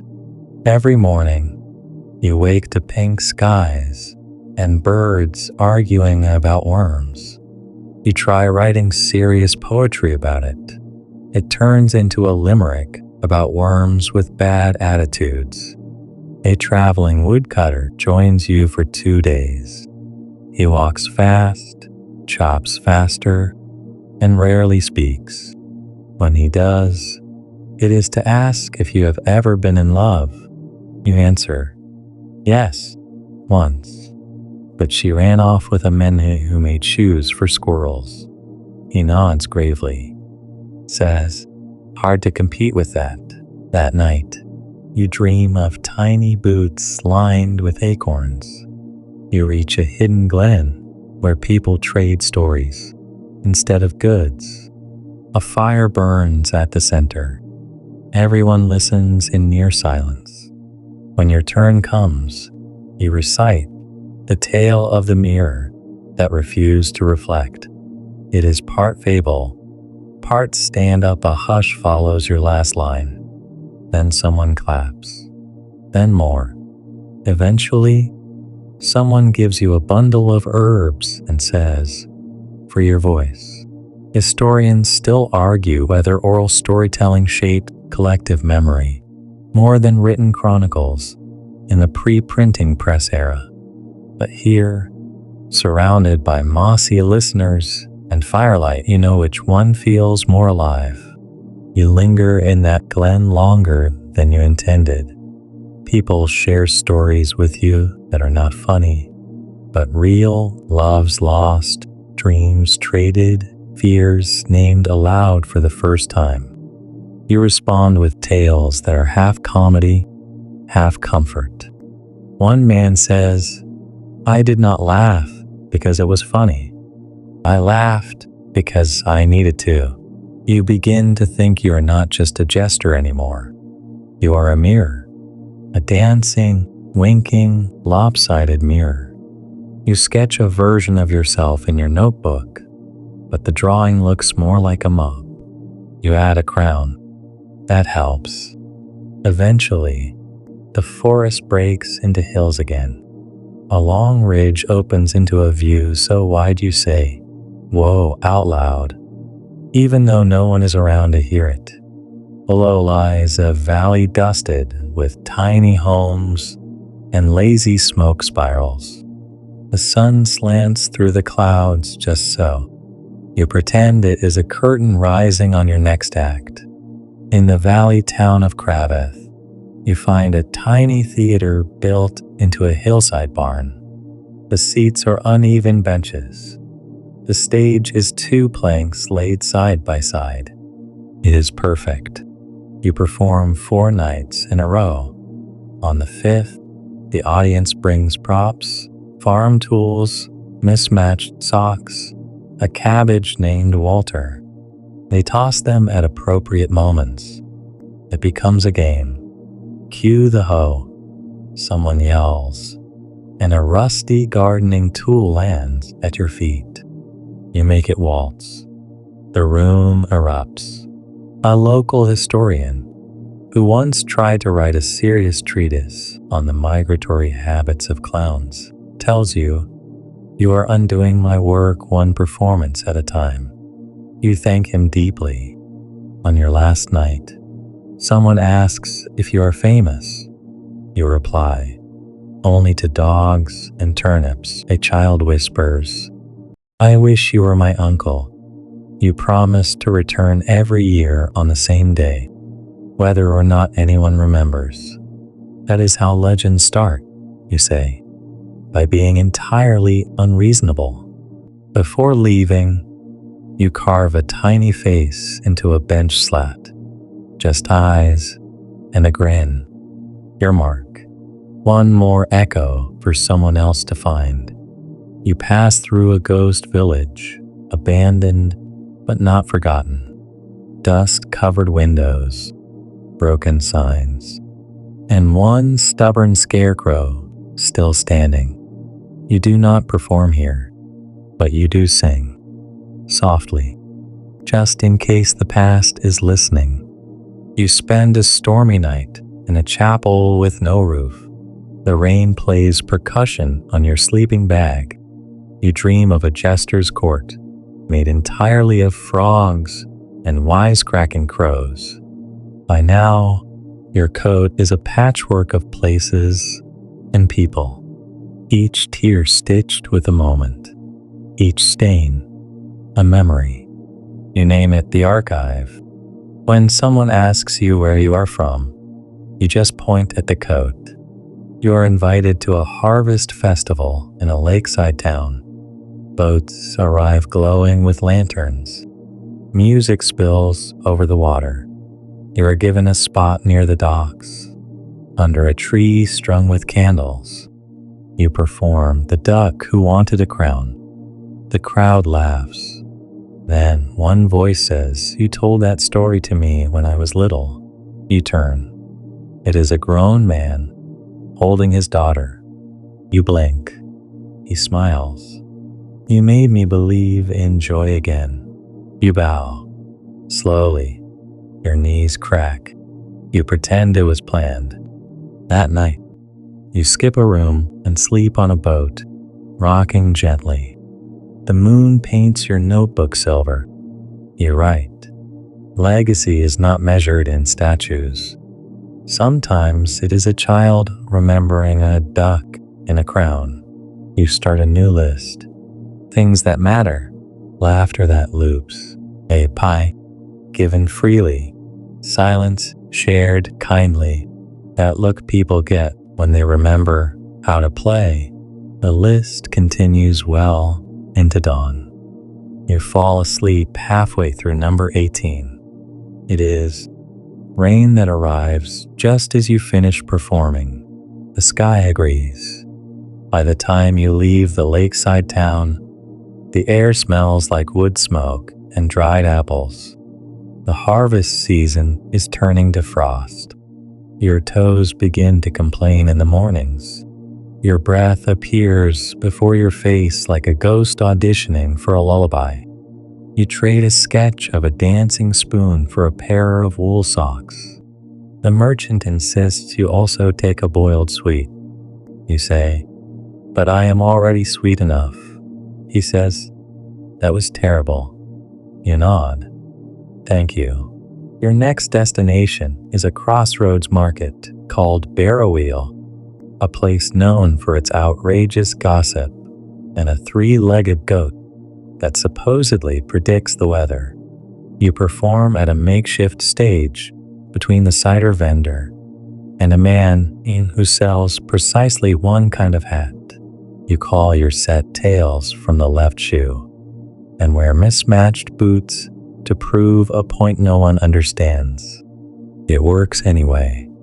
A scholar in the crowd asks if jesting is still a noble art. You say, "Only if you define nobility as falling down on purpose so others do not have to." He claps slowly and buys you a meat pie. It is lukewarm, but full of good intentions. You overhear a rumor. Someone else is traveling the land calling themselves the Wandering Jester. Naturally, you are intrigued. A rivalry? A twin? A secret admirer with a mask and excellent posture? You start leaving notes in village taverns. To the other wandering jester, "If you exist, let us meet and juggle our differences." No one replies, but a barmaid writes a poem about it. You keep it in your coat pocket, next to the stitched donkey patch. In Barrow Wheel, you meet a carpenter who swears she once made a puppet so lifelike it insulted her taste in curtains. You ask to see it. She shows you a bundle of fabric and string that refuses to sit still. You perform a scene together, and the puppet wins more laughs than you do. You are not even mad. You are kind of proud. The cold deepens. People bring extra firewood and offer you broth in chipped mugs. You perform mostly indoors now. Low ceilings, warm breath fogging up panes of thick glass. You learn how to tailor your humor for close quarters. Softer, slower, more about glances and pauses than pratfalls. One evening, in a cottage with 7 people and a nervous cat, you perform your favorite old routine, the philosopher's pancake. It involves existential syrup and a skillet named Gregory. The youngest child insists Gregory is real. You play along. At the end, she makes you promise to visit again. You say, "Yes." Then she asks, "Even when I am old?" And you say, "Especially then." Historians still argue whether laughter changed more minds than swords ever did. In the hush after that question, you think, maybe it depends on what the minds were ready for. You imagine a general laying down arms after hearing a duck quack in iambic pentameter. Stranger things have happened. One town offers you a contract. Be their permanent jester. Warm bed, steady meals, your own stool in the town square. You consider it for a whole hour, then politely decline. You are not built for staying. You are built for arriving. They understand. Sort of. You leave with a bag of dried pears and a scarf someone knitted you while you performed. It has tiny bells sewn into the ends. You jingle when you walk. It makes you feel both ridiculous and invincible. You pass through a ruined watchtower where someone has painted faces on every stone. Some are smiling, others look surprised or mildly insulted. You perform a silent piece for them, the brick who dreamed of opera. It is well received. One stone seems to wink at you in the moonlight. You choose to believe it. At a river crossing, you meet a man who speaks only in rhymes.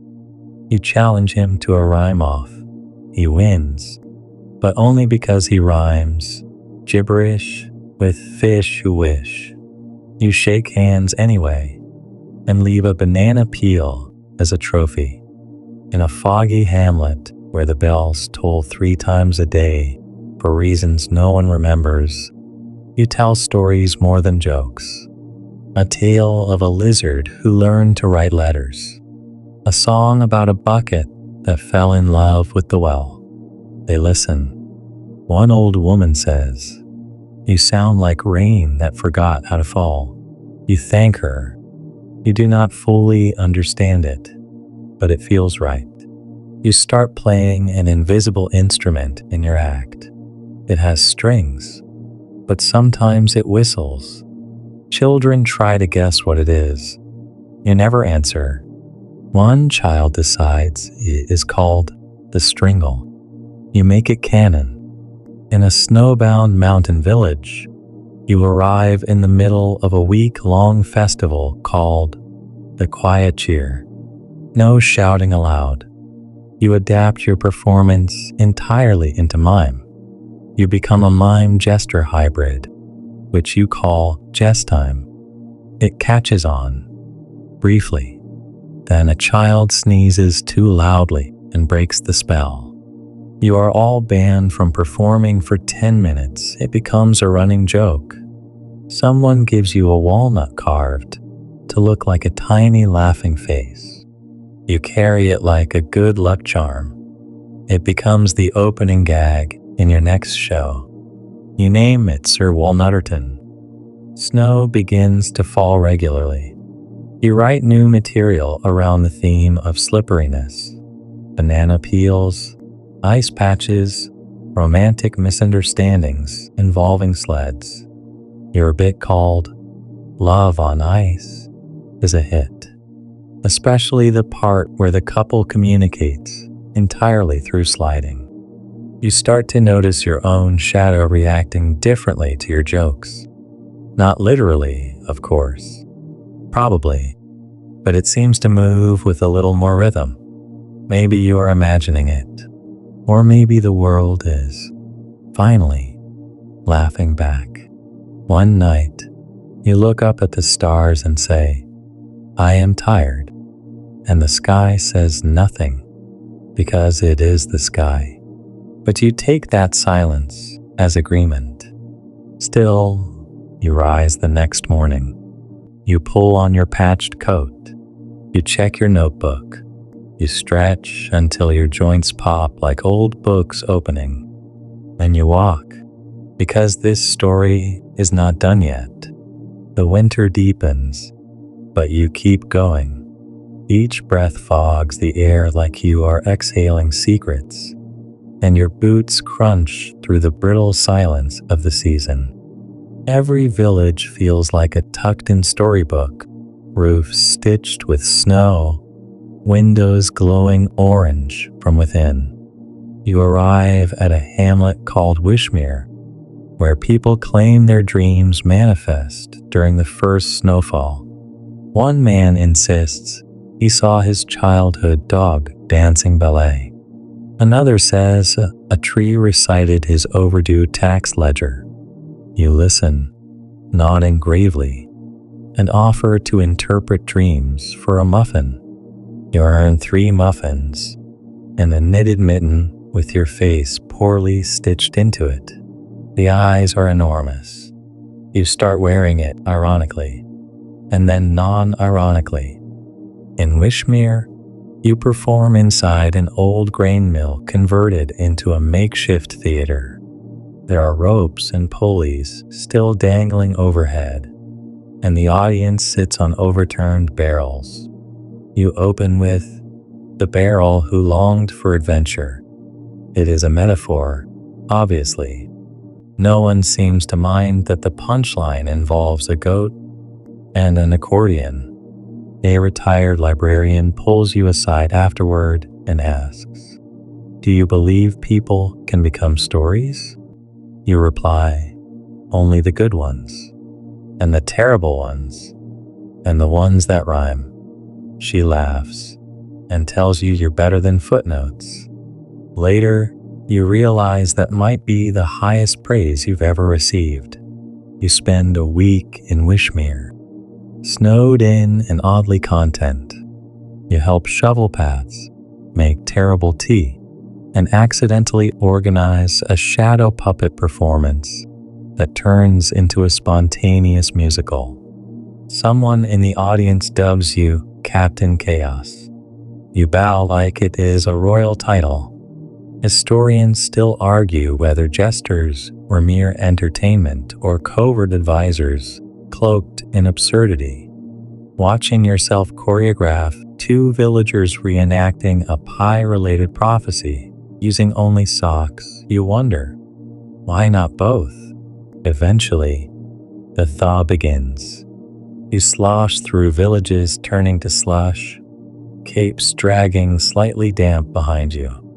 You meet a man on stilts who says he is heading to the capital to try out for the role of official parade giraffe.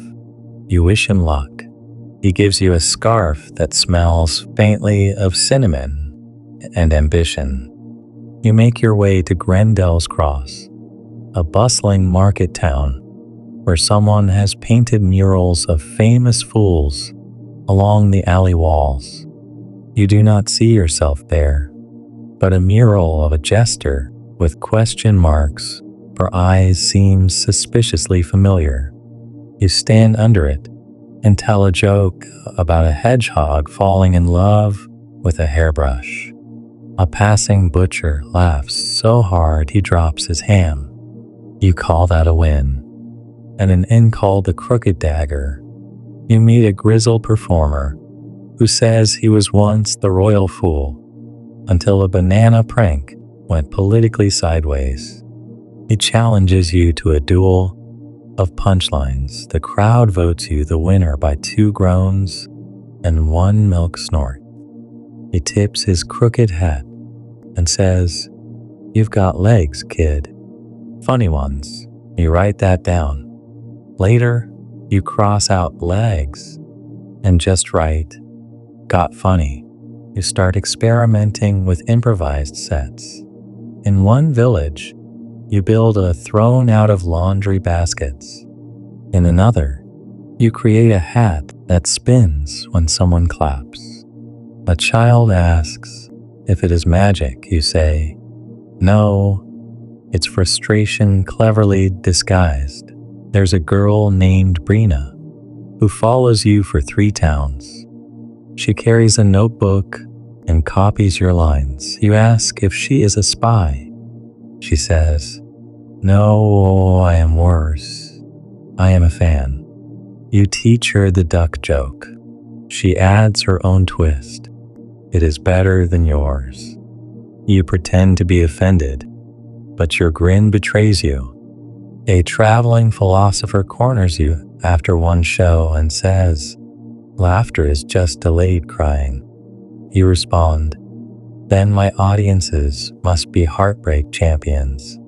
He does not laugh, but he buys you a bowl of soup anyway.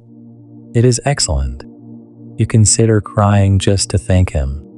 One night, you are invited to perform at a noble's private party. The estate is enormous. Marble floors, chandeliers, nobles with expressions like they have smelled something mildly disappointing. You start your show with cautious grace. Your jokes land like feathers. No laughs. Then you drop the routine and tell the true story of how you once got lost in a cabbage field and accidentally started a folk dance with a cow. Someone snorts, then a laugh, then someone claps. By the end, even the marble seems warmer. The lady of the house hands you a bag of silver. You leave one coin behind on purpose, tucked under her wine glass. A reminder that laughter should always leave a trace. You stop at a town where everything is painted blue. Walls, doors, signs, even the goats. A seasonal festival. Apparently, you paint your nose blue and become the azure fool. The crowd adores it. You consider rebranding permanently. Then remember how long it took to wash your ears. A baker there gives you a lemon tart and asks, "What's the hardest part of the road?" You chew, then say, explaining why you never stopped. She nods. "That's what I figured." She gives you a second tart. You fall in love for 3 minutes. You collect a new joke from every town now. Some are bad. One is just a pun about chairs. But each one earns a place in your notebook. Even the bad ones have their day. Like that goat impression. You still do it, even though it mostly confuses people.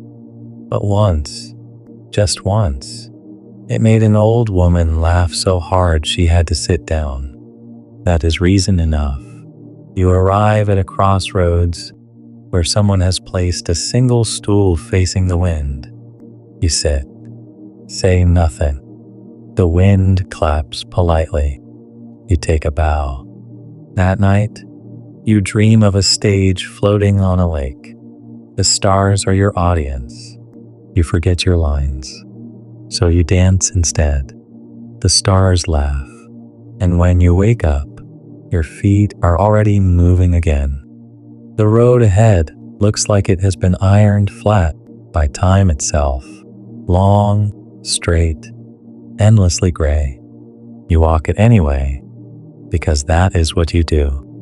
The wind pushes against your back like a stagehand cueing you forward. You pass a field where scarecrows are dressed like royalty. Someone has given one a monocle made of bottle glass. You tip your hat to them. The scarecrows say nothing, but they look smug.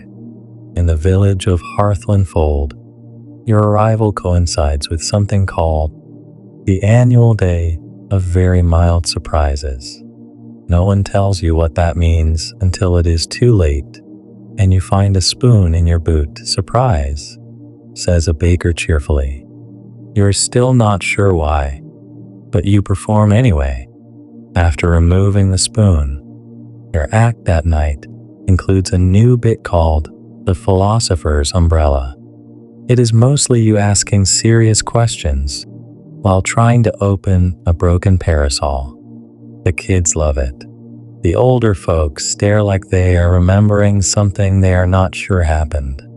Historians still argue whether Jester acts in medieval Europe truly included musical monologues about the ethics of turnip theft. You have decided they did, because you have now written 2 such songs, and they both absolutely slap. In a tavern packed tighter than a hayloft wedding, you share the stage with a traveling fire eater named Lorna. She asks if you want to learn her craft. You politely decline. Fire does not suit your style, but you do borrow one of her jokes about dragons with indigestion.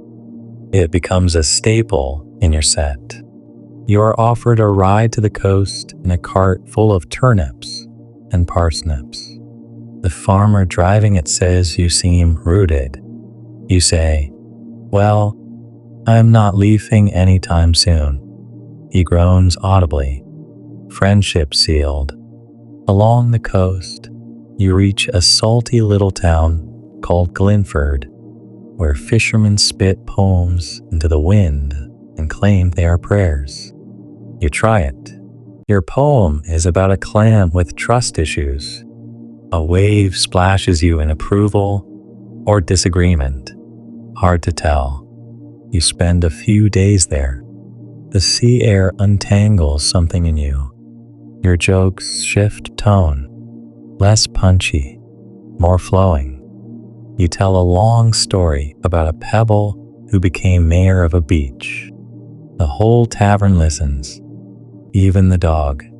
Someone gives you a seashell carved into the shape of a laughing mouth. You tuck it into your coat next to the walnut and the blue goat feather. Your coat now jingles with tokens and inside jokes only you understand. It is heavy with nonsense. It is perfect. You meet a woman who says she once dated a ghost. You say, "Did he ghost you?" She does not laugh, but she does not walk away either.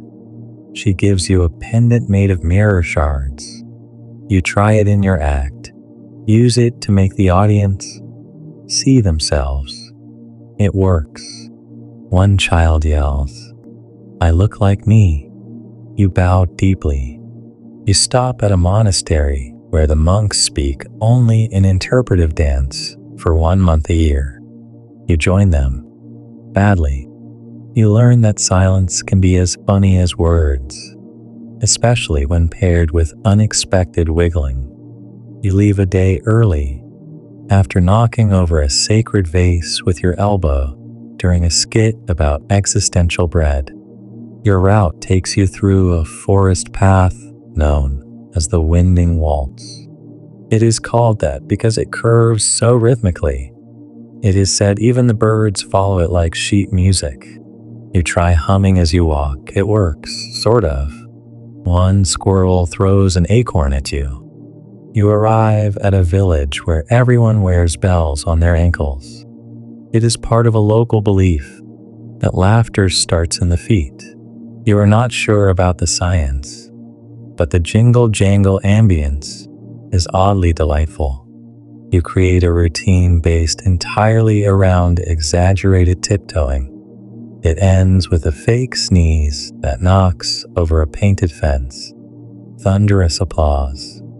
A local historian there tells you about a jester from 100 years ago who claimed to be able to make trees laugh.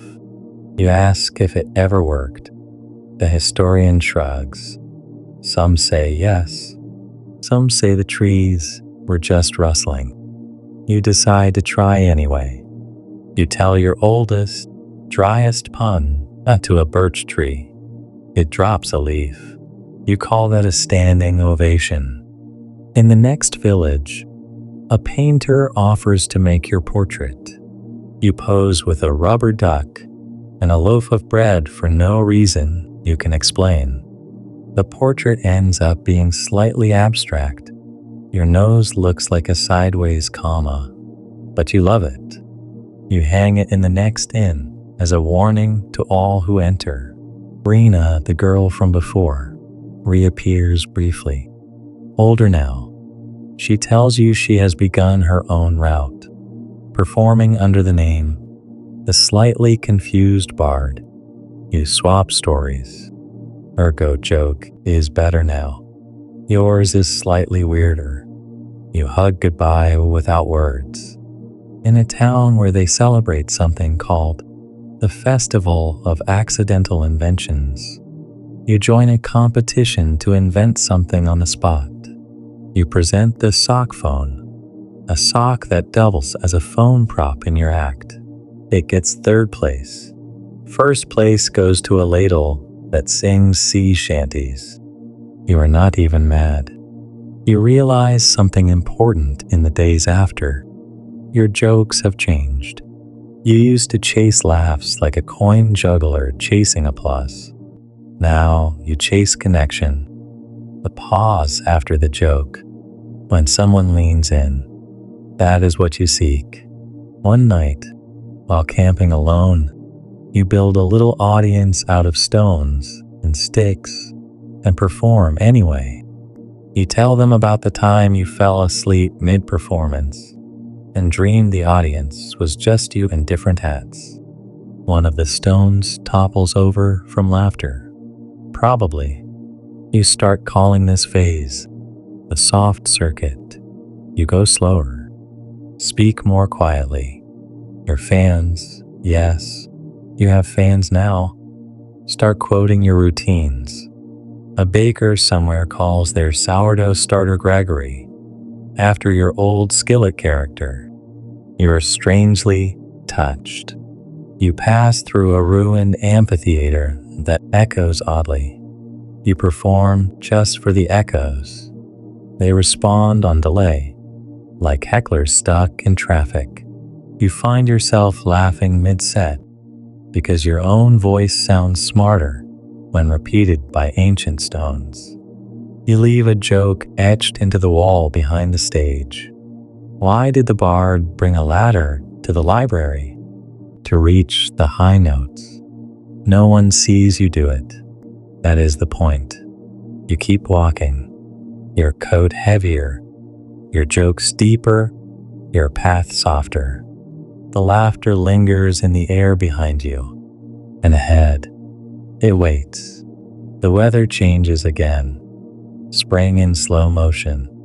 The thawed earth sighs under your boots, and the trees start remembering what green feels like. Birds audition overhead. You give polite applause after particularly ambitious warbles. You find yourself in a town built entirely around a crooked bridge. The locals call it the tilt. Everything here leans, buildings, fences, even the people's smiles. You perform a routine called straight lines in a crooked world. It involves walking in exaggerated zigzags and reciting riddles that contradict themselves. It makes no sense. The audience howls. A boy runs up to you afterward and says, "I do not get it." You respond, "Perfect." He grins like he has passed a secret test. Until a local brewer tells you the history of a jester who once convinced an invading army that the town had already surrendered by staging a fake victory feast. Historians still argue whether that jester ever existed. The brewer shrugs. But every year we celebrate him anyway. Free cider for anyone in Bells. You get very tipsy. Your jokes get very slow. You meet an old woman who asks to trade stories. She tells you hers first. She once babysat a baby who turned out to be a notorious outlaw. You tell her about your encounter with the fishmonger who believed he was the reincarnation of a sea sponge. She calls it a tie. You leave Tilt with a slanted hat and a new saying, "When in doubt, lean into it." On the next stretch of road, you perform in a hollowed-out barn, and a dog becomes part of your show entirely by accident. You name him Tambourine. He follows you for 3 days, then disappears as quietly as he came. You miss him for weeks. Eventually, you arrive in Yarrow Edge, a town famous for its silent market. No one speaks above a whisper. Transactions are done with hand signs and eyebrow movements. You adapt quickly, miming your act with silent exaggeration. It is your most expressive performance to date. Someone writes on a chalkboard, "That was the loudest silence I have ever heard."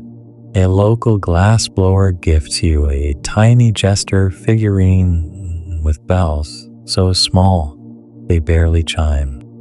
You add it to your coat of curiosities, where it nestles beside a pebble shaped like a spoon and a button that once belonged to a laugh champion from a pie throwing contest. One evening, under a pink sky, you meet a cartographer who maps stories instead of land. Her parchment is covered in swirling lines and short quotes. Every place needs a tale, she says. Yours is long. She draws a loop labeled, "Here be punchlines." You love her instantly. She joins you for a few days. Not romantically, just rhythmically. Your steps align. She sketches as you perform, capturing moments as tiny doodles, your bent knees, the arc of a thrown hat, the lean in before a killer joke. Then she moves on. You keep the sketch of you juggling invisible regrets. In a meadow blooming with so many flowers it smells like a perfume factory exploded, you perform for a group of shepherds. One falls asleep during your opening monologue. You gently place a daisy in his beard and continue. When he wakes up, he claps. You pretend it was for you. It probably was. The road grows busier with travelers, spring festivals, weddings, trade routes, all roaring back to life. You perform for audiences of 5 and 50 and once for exactly one goat and a tax collector. The goat seemed unimpressed. The tax collector laughed so hard he dropped his ledger. In a town where everyone is preparing for the annual Festival of Forgetting, you are asked to perform jokes no one has ever heard before, and which they must immediately forget. It is a strange, beautiful gig. People laugh, then shout, "Erase," and ring a bell. You leave with 0 encores and a warm, confusing sense of fulfillment. That night you dream that your words float away like birds after each line. When you wake up, you write a new joke about a pigeon who gives TED Talks. It kills in the next town. A bard challenges you to a metaphor duel. You describe a sunset as an orange falling upward into peace. He counters with, "Rain is the sky's guilty conscience." You both agree to call it a draw, hug awkwardly, and swap sandwiches. You reach a city where theater is a religion. Literally. The temple has velvet pews, and everyone speaks in rhymed couplets. Your act is considered divinely chaotic. A priestess blesses your boots. You pretend they immediately get more comfortable. In the city square, a statue stands labeled "To the Unknown Fool." You leave a joke at its base written on a leaf. Why did the shadow sit in the audience? It wanted to be cast in something. You wonder who else has left jokes here. You hope someone finds yours funny. You begin noticing something odd. People recognize you. Not everyone, but enough that it startles you. They quote your lines back. A child recites your turnip joke, only slightly mangled. A merchant gives you a free roll and says, "You made my wife laugh until she coughed soup." You sign the roll like it is a book. It feels strange. Not bad, just strange. You never set out to be known. You just wanted the next laugh. But now, the laughs know you. They echo forward. One night, as you rest near a river, you hear 2 people across the water retelling one of your stories. Badly. They have the facts wrong, but the rhythm is right. The heart is there. You smile into the dark and let the water take your grin downstream. You wonder if this is what legacy feels like. Not glory or fame, but echoes and retellings.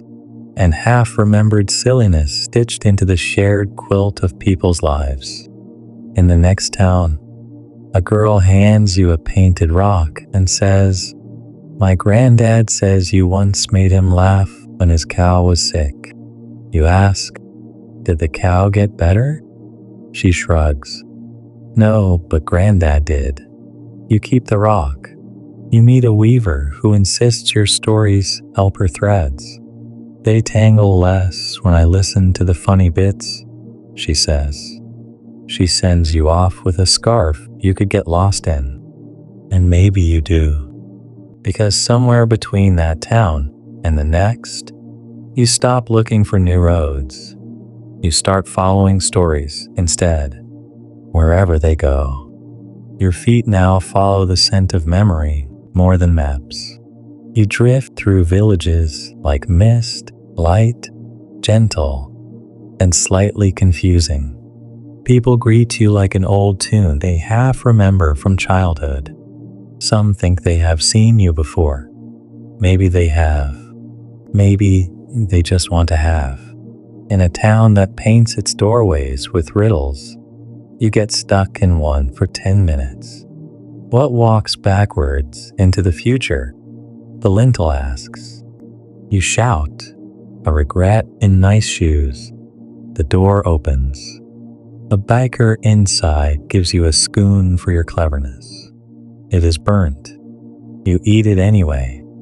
You perform that night in a courtyard circled by hedges trimmed like question marks. You lean into uncertainty. Your act is experimental. Just you and a stick pretending to be 5 different people arguing about soup. It goes oddly well. One man calls it theatrical jazz. You decide not to correct him. Later, you learn the town was once home to a famous fool who convinced an entire mayoral council to govern via dice rolls. Historians still argue whether the dice were ever actually used or if the jester simply made it up and everyone played along. Either way, the mayoral portraits here all look slightly surprised.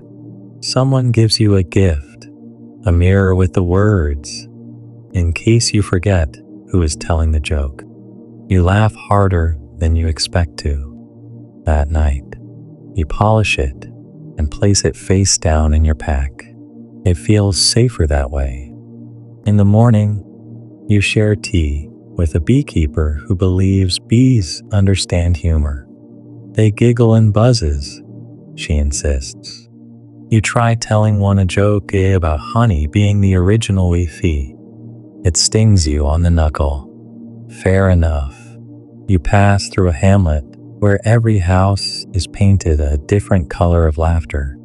Chartreuse for giggles, plum for snorts, explains a woman with a paintbrush in her hair. She asks your favorite laugh. You say, "The kind that surprises even me." She hands you a tin of mirth green. You never open it, but carry it with you like a secret. That night, you perform under a canopy of lanterns shaped like things that have no names. Someone has sculpted a sigh after falling in love, and another is clearly that feeling when you almost sneeze. You try to explain one of your older jokes in this language. It makes more sense than usual. You begin keeping a notebook, not for jokes, but for moments. A cat sitting like royalty on a sun-warmed tomb. A toothless man selling wind chimes made from soup spoons. A child asking if birds know what stairs are. You never show anyone the notebook, but it grows thick. In one bustling town, a scholar asks to interview you. He is writing about laughter across cultures. He calls you a living archive of giggles. You respond, "Can I be the appendix?" That sounds more ticklish. He nods solemnly and writes that down.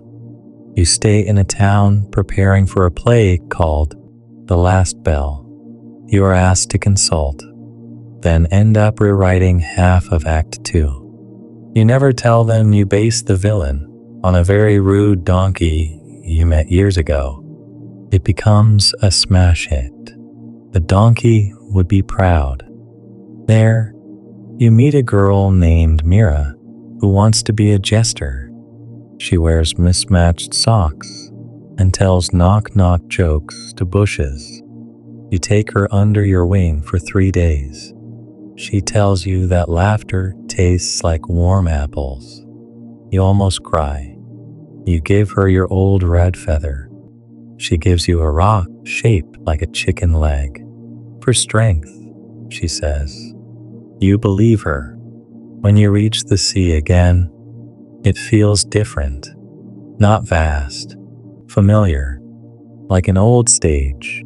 You perform on the rocks for crabs and tourists.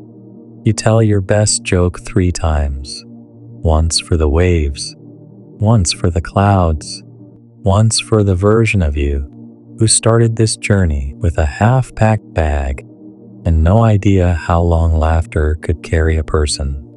That night, you sleep in a hammock tied between memory and invention. You dream of every joke you have ever told lining up like dominoes. One falls. They all fall. And you laugh so hard you wake up with tears on your cheeks. A town by the cliffs hosts a festival called the Long Chuckle. You join in, walking slow laps through the streets, while everyone tells one continuous joke that no one fully understands. It lasts 12 hours.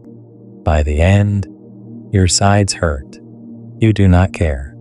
You meet an old friend, not Brina, not the fishmonger, just someone you once danced with on a rainy afternoon in a town whose name you forgot. They remember you. You pretend you do, too. Maybe you do. They still laugh like thunder wearing socks. You share a meal and say goodbye like it is a performance with no encore. In a village where every name is a verb, sing, knit, bake, laugh, you meet someone named Wonder. They give you a flute carved from a branch struck by lightning. You do not play the flute, but you carry it anyway. You visit the statue of the laughing fool carved from salt. It weeps in the rain. You sit beside it, whispering new jokes into the stone's crumbly ear. It does not respond. Or maybe it does, quietly, in the way statues sometimes shift when you are not looking. Your coat now weighs more than your past. Inside it are 3 feathers, a rock shaped like a chicken leg, cracked mirror, a blue button, 1,000 laughs tucked between stitches, and a silence that listens, and somewhere in that silence, you hear it. Not applause, not cheers, but breath, stillness, a pause before the next joke begins. You wake one morning to the sound of bells that are not your own, distant, soft, like someone remembering joy out loud. You follow it, not the direction, but the feeling. The road curves like a question mark. You walk it like you are the answer no one asked for. In a hilltop town carved into the slope like a smile, you find a festival with no name. People just call it that day. No one explains what they are celebrating. They just wear hats, do dances, laugh. You join them without asking. You juggle 3 turnips, which should not work, but somehow does. A woman gasps and says, "I thought you were a dream I had once." You nod solemnly and reply, "Possibly, but I was running late." Someone hands you a pie. Someone else draws a mustache on your cheek. You do not ask why. Some things are better left unexplained. At night, Fires are lit. Stories are shared. You tell one about the time you tried to learn how to yodel and ended up calling a herd of extremely confused goats. It gets laughs. A child hugs your leg for no reason. You let them. A man tells you a joke so perfect it feels like it was carved from thunder. You forget it immediately, but the feeling lingers in your ribs. The next day, the town is empty, vanished like smoke. You check your pockets, still full.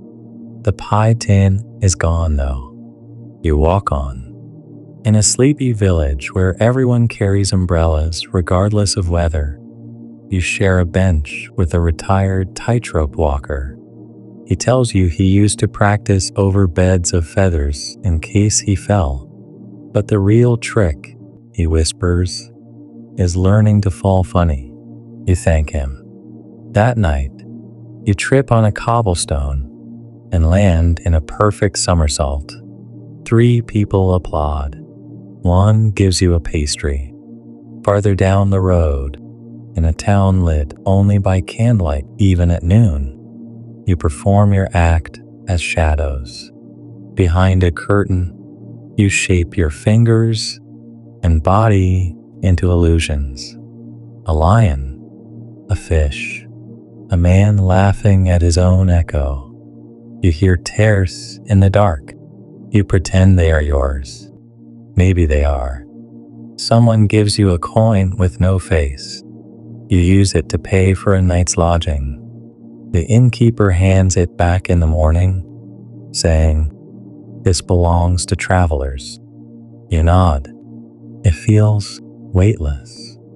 In a monastery turned library, you read a book that claims jesters were once thought to protect kings from curses. Humor is an armor, it says. Historians still argue whether this was ever true, but you like it enough to believe it anyway. You write a note on the last page. Armor comes in many forms. Bells are just the noisy kind. You pass through a town where music has been banned. Your act becomes entirely silent. You use only gestures, eyes, eyebrows.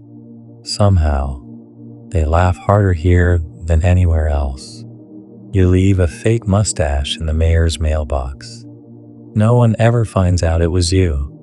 Probably. You revisit Tilt. The town still leans. A few people remember your last visit. One child insists you once turned invisible mid-joke. You nod like it is true.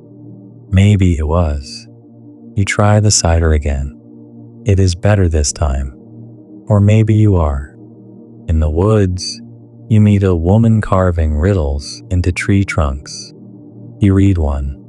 If a joke echoes, but no one laughs, did it work? You do not answer.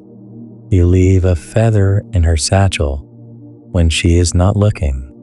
You sleep under stars. You dream of applause that grows into wind, of laughter that builds cities. You wake up with dew on your boots and a poem forming in your head.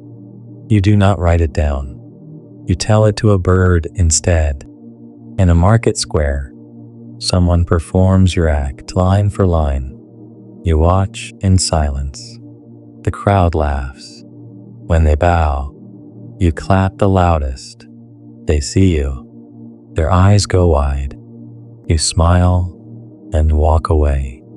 Fame, it turns out, feels best from a distance. Later, a girl offers you a pouch filled with marbles, each one etched with a single word. Hope, snore, spoon, yell, gentle. You ask what they mean. She shrugs. Just keep them. They like being carried. You do? In a city made of echoing domes, your laughter travels in loops. You perform twice, 3 times, each time for the same echoes, slightly delayed. It feels like rehearsing with ghosts. You pretend the ghosts are kind. You sit with a shoemaker who lost his laugh 20 years ago. He does not smile once, but when you leave, he gives you a single red shoelace and says, "This was not unpleasant. It is your greatest review to date." You revisit the sea again, because you always return to the sea. This time, you build a sandcastle in the shape of a stage. You perform for the waves. One claps. You take a bow. You meet a woman who collects closing lines. She has hundreds. Leave them laughing. Go quietly. That's all, folks. You ask if she has one for you. She looks at you, long and thoughtful. "Not yet," she says, "but you are close." You ask what happens when you find it. You stop, you nod, but you do not stop walking. Not yet. You find the last village by accident, if accidents exist at all. It is perched on a cliff shaped like a slouch, overlooking a horizon that feels slightly older than the rest of the world. The sign at the entrance simply says, "Here." You enter with no plan, no act, no jokes prepared. The village has no stage, but the square is flat, warm, and ready. A single bell sways lazily in a tower, as if it too has grown tired of ringing. The townspeople greet you like a sunset, softly, with a kind of sad acceptance. They seem to know who you are, though no one says your name. You spend your first evening in quiet conversation, not performing, just being. People tell you the town has no jester, but it remembers laughter. "We whisper it into the bricks," says a mason, tapping one. "See? Still echoing." You press your ear. Maybe it is true. The next day, you perform. Just once. Nothing grand. No props. No mirror. No red feather. Just you. You tell one story. It is about a jester who wandered for years, carrying laughter like a fragile fire, about the places he went, the people he met, the times he bombed completely, and the nights he soared. You act out bits with gestures, recreate the scent of burnt cider, the slap of rain on rooftops, the sigh of a punchline that lands a second too late. The crowd is small. The applause is smaller, but it lasts longer than you expect. Someone hands you a flower made of wax. To keep, they say, even if it melts. You do not leave the next day. You stay for 1 week, then 2. Then the people begin to ask you questions, not for entertainment, but for your thoughts. What makes a good joke? How do you know when to speak? When to stay quiet? Why are there never any jokes about clouds getting lost? You do not have answers, but you say interesting things. They nod. Someone writes them down. A child starts copying your walk.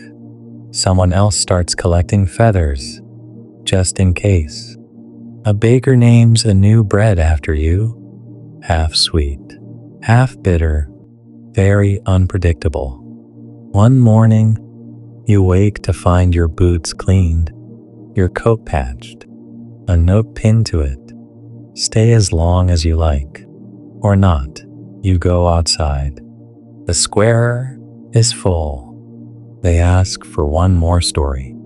You smile and say, "Only if you tell it back to me afterward." You perform again and again, until the stories do not feel like performance at all. They feel like home. You write new jokes, but you also teach. You guide the young, the old, anyone who wants to learn how to fall funny. You lead a small class on how to forget the punchline at the right moment. You invent a game called Mirthball, which no one understands, but everyone enjoys. You carry no bag now, just the weight of being known.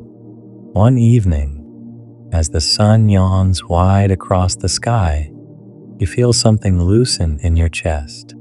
Not break, not fall apart, just drift.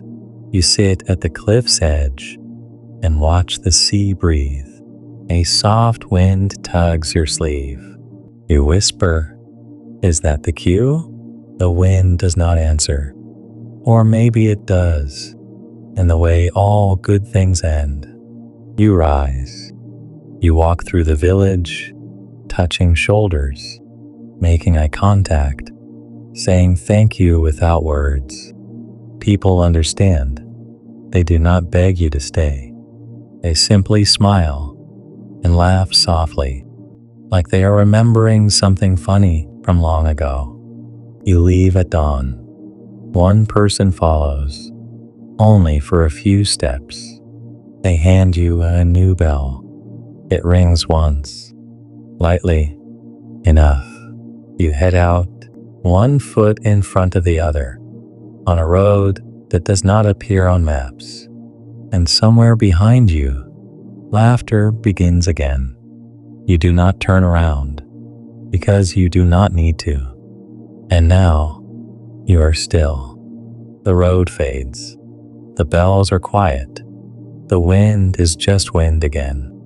You are no longer walking. You are floating, in a way, between the echo of a joke and the hush that follows. The story rests beside you like a worn coat on a late-night bench. Its seams frayed, its pockets full.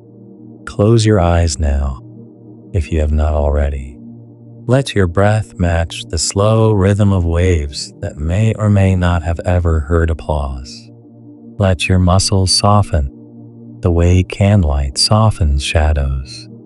Let that old Jester's journey settle gently into your mind, not to be remembered in full, but to linger like the final note of a lullaby. You are here. You are not the punchline, nor the setup. You are the space in between, the pause that makes the laughter sweeter, and that sleep edges closer, like a friend arriving late, but smiling. Let it carry with it the quiet certainty that every wandering has its place, every laugh has its echo, and every story, even the ones about someone just okay at jokes, can find its perfect end. So drift now with the wind at your back and the stars overhead. Let go. The curtain falls slowly. No need to clap. The bell has rung. The fool has bowed. The night is kind. And you, dear listener, are safe. Good night.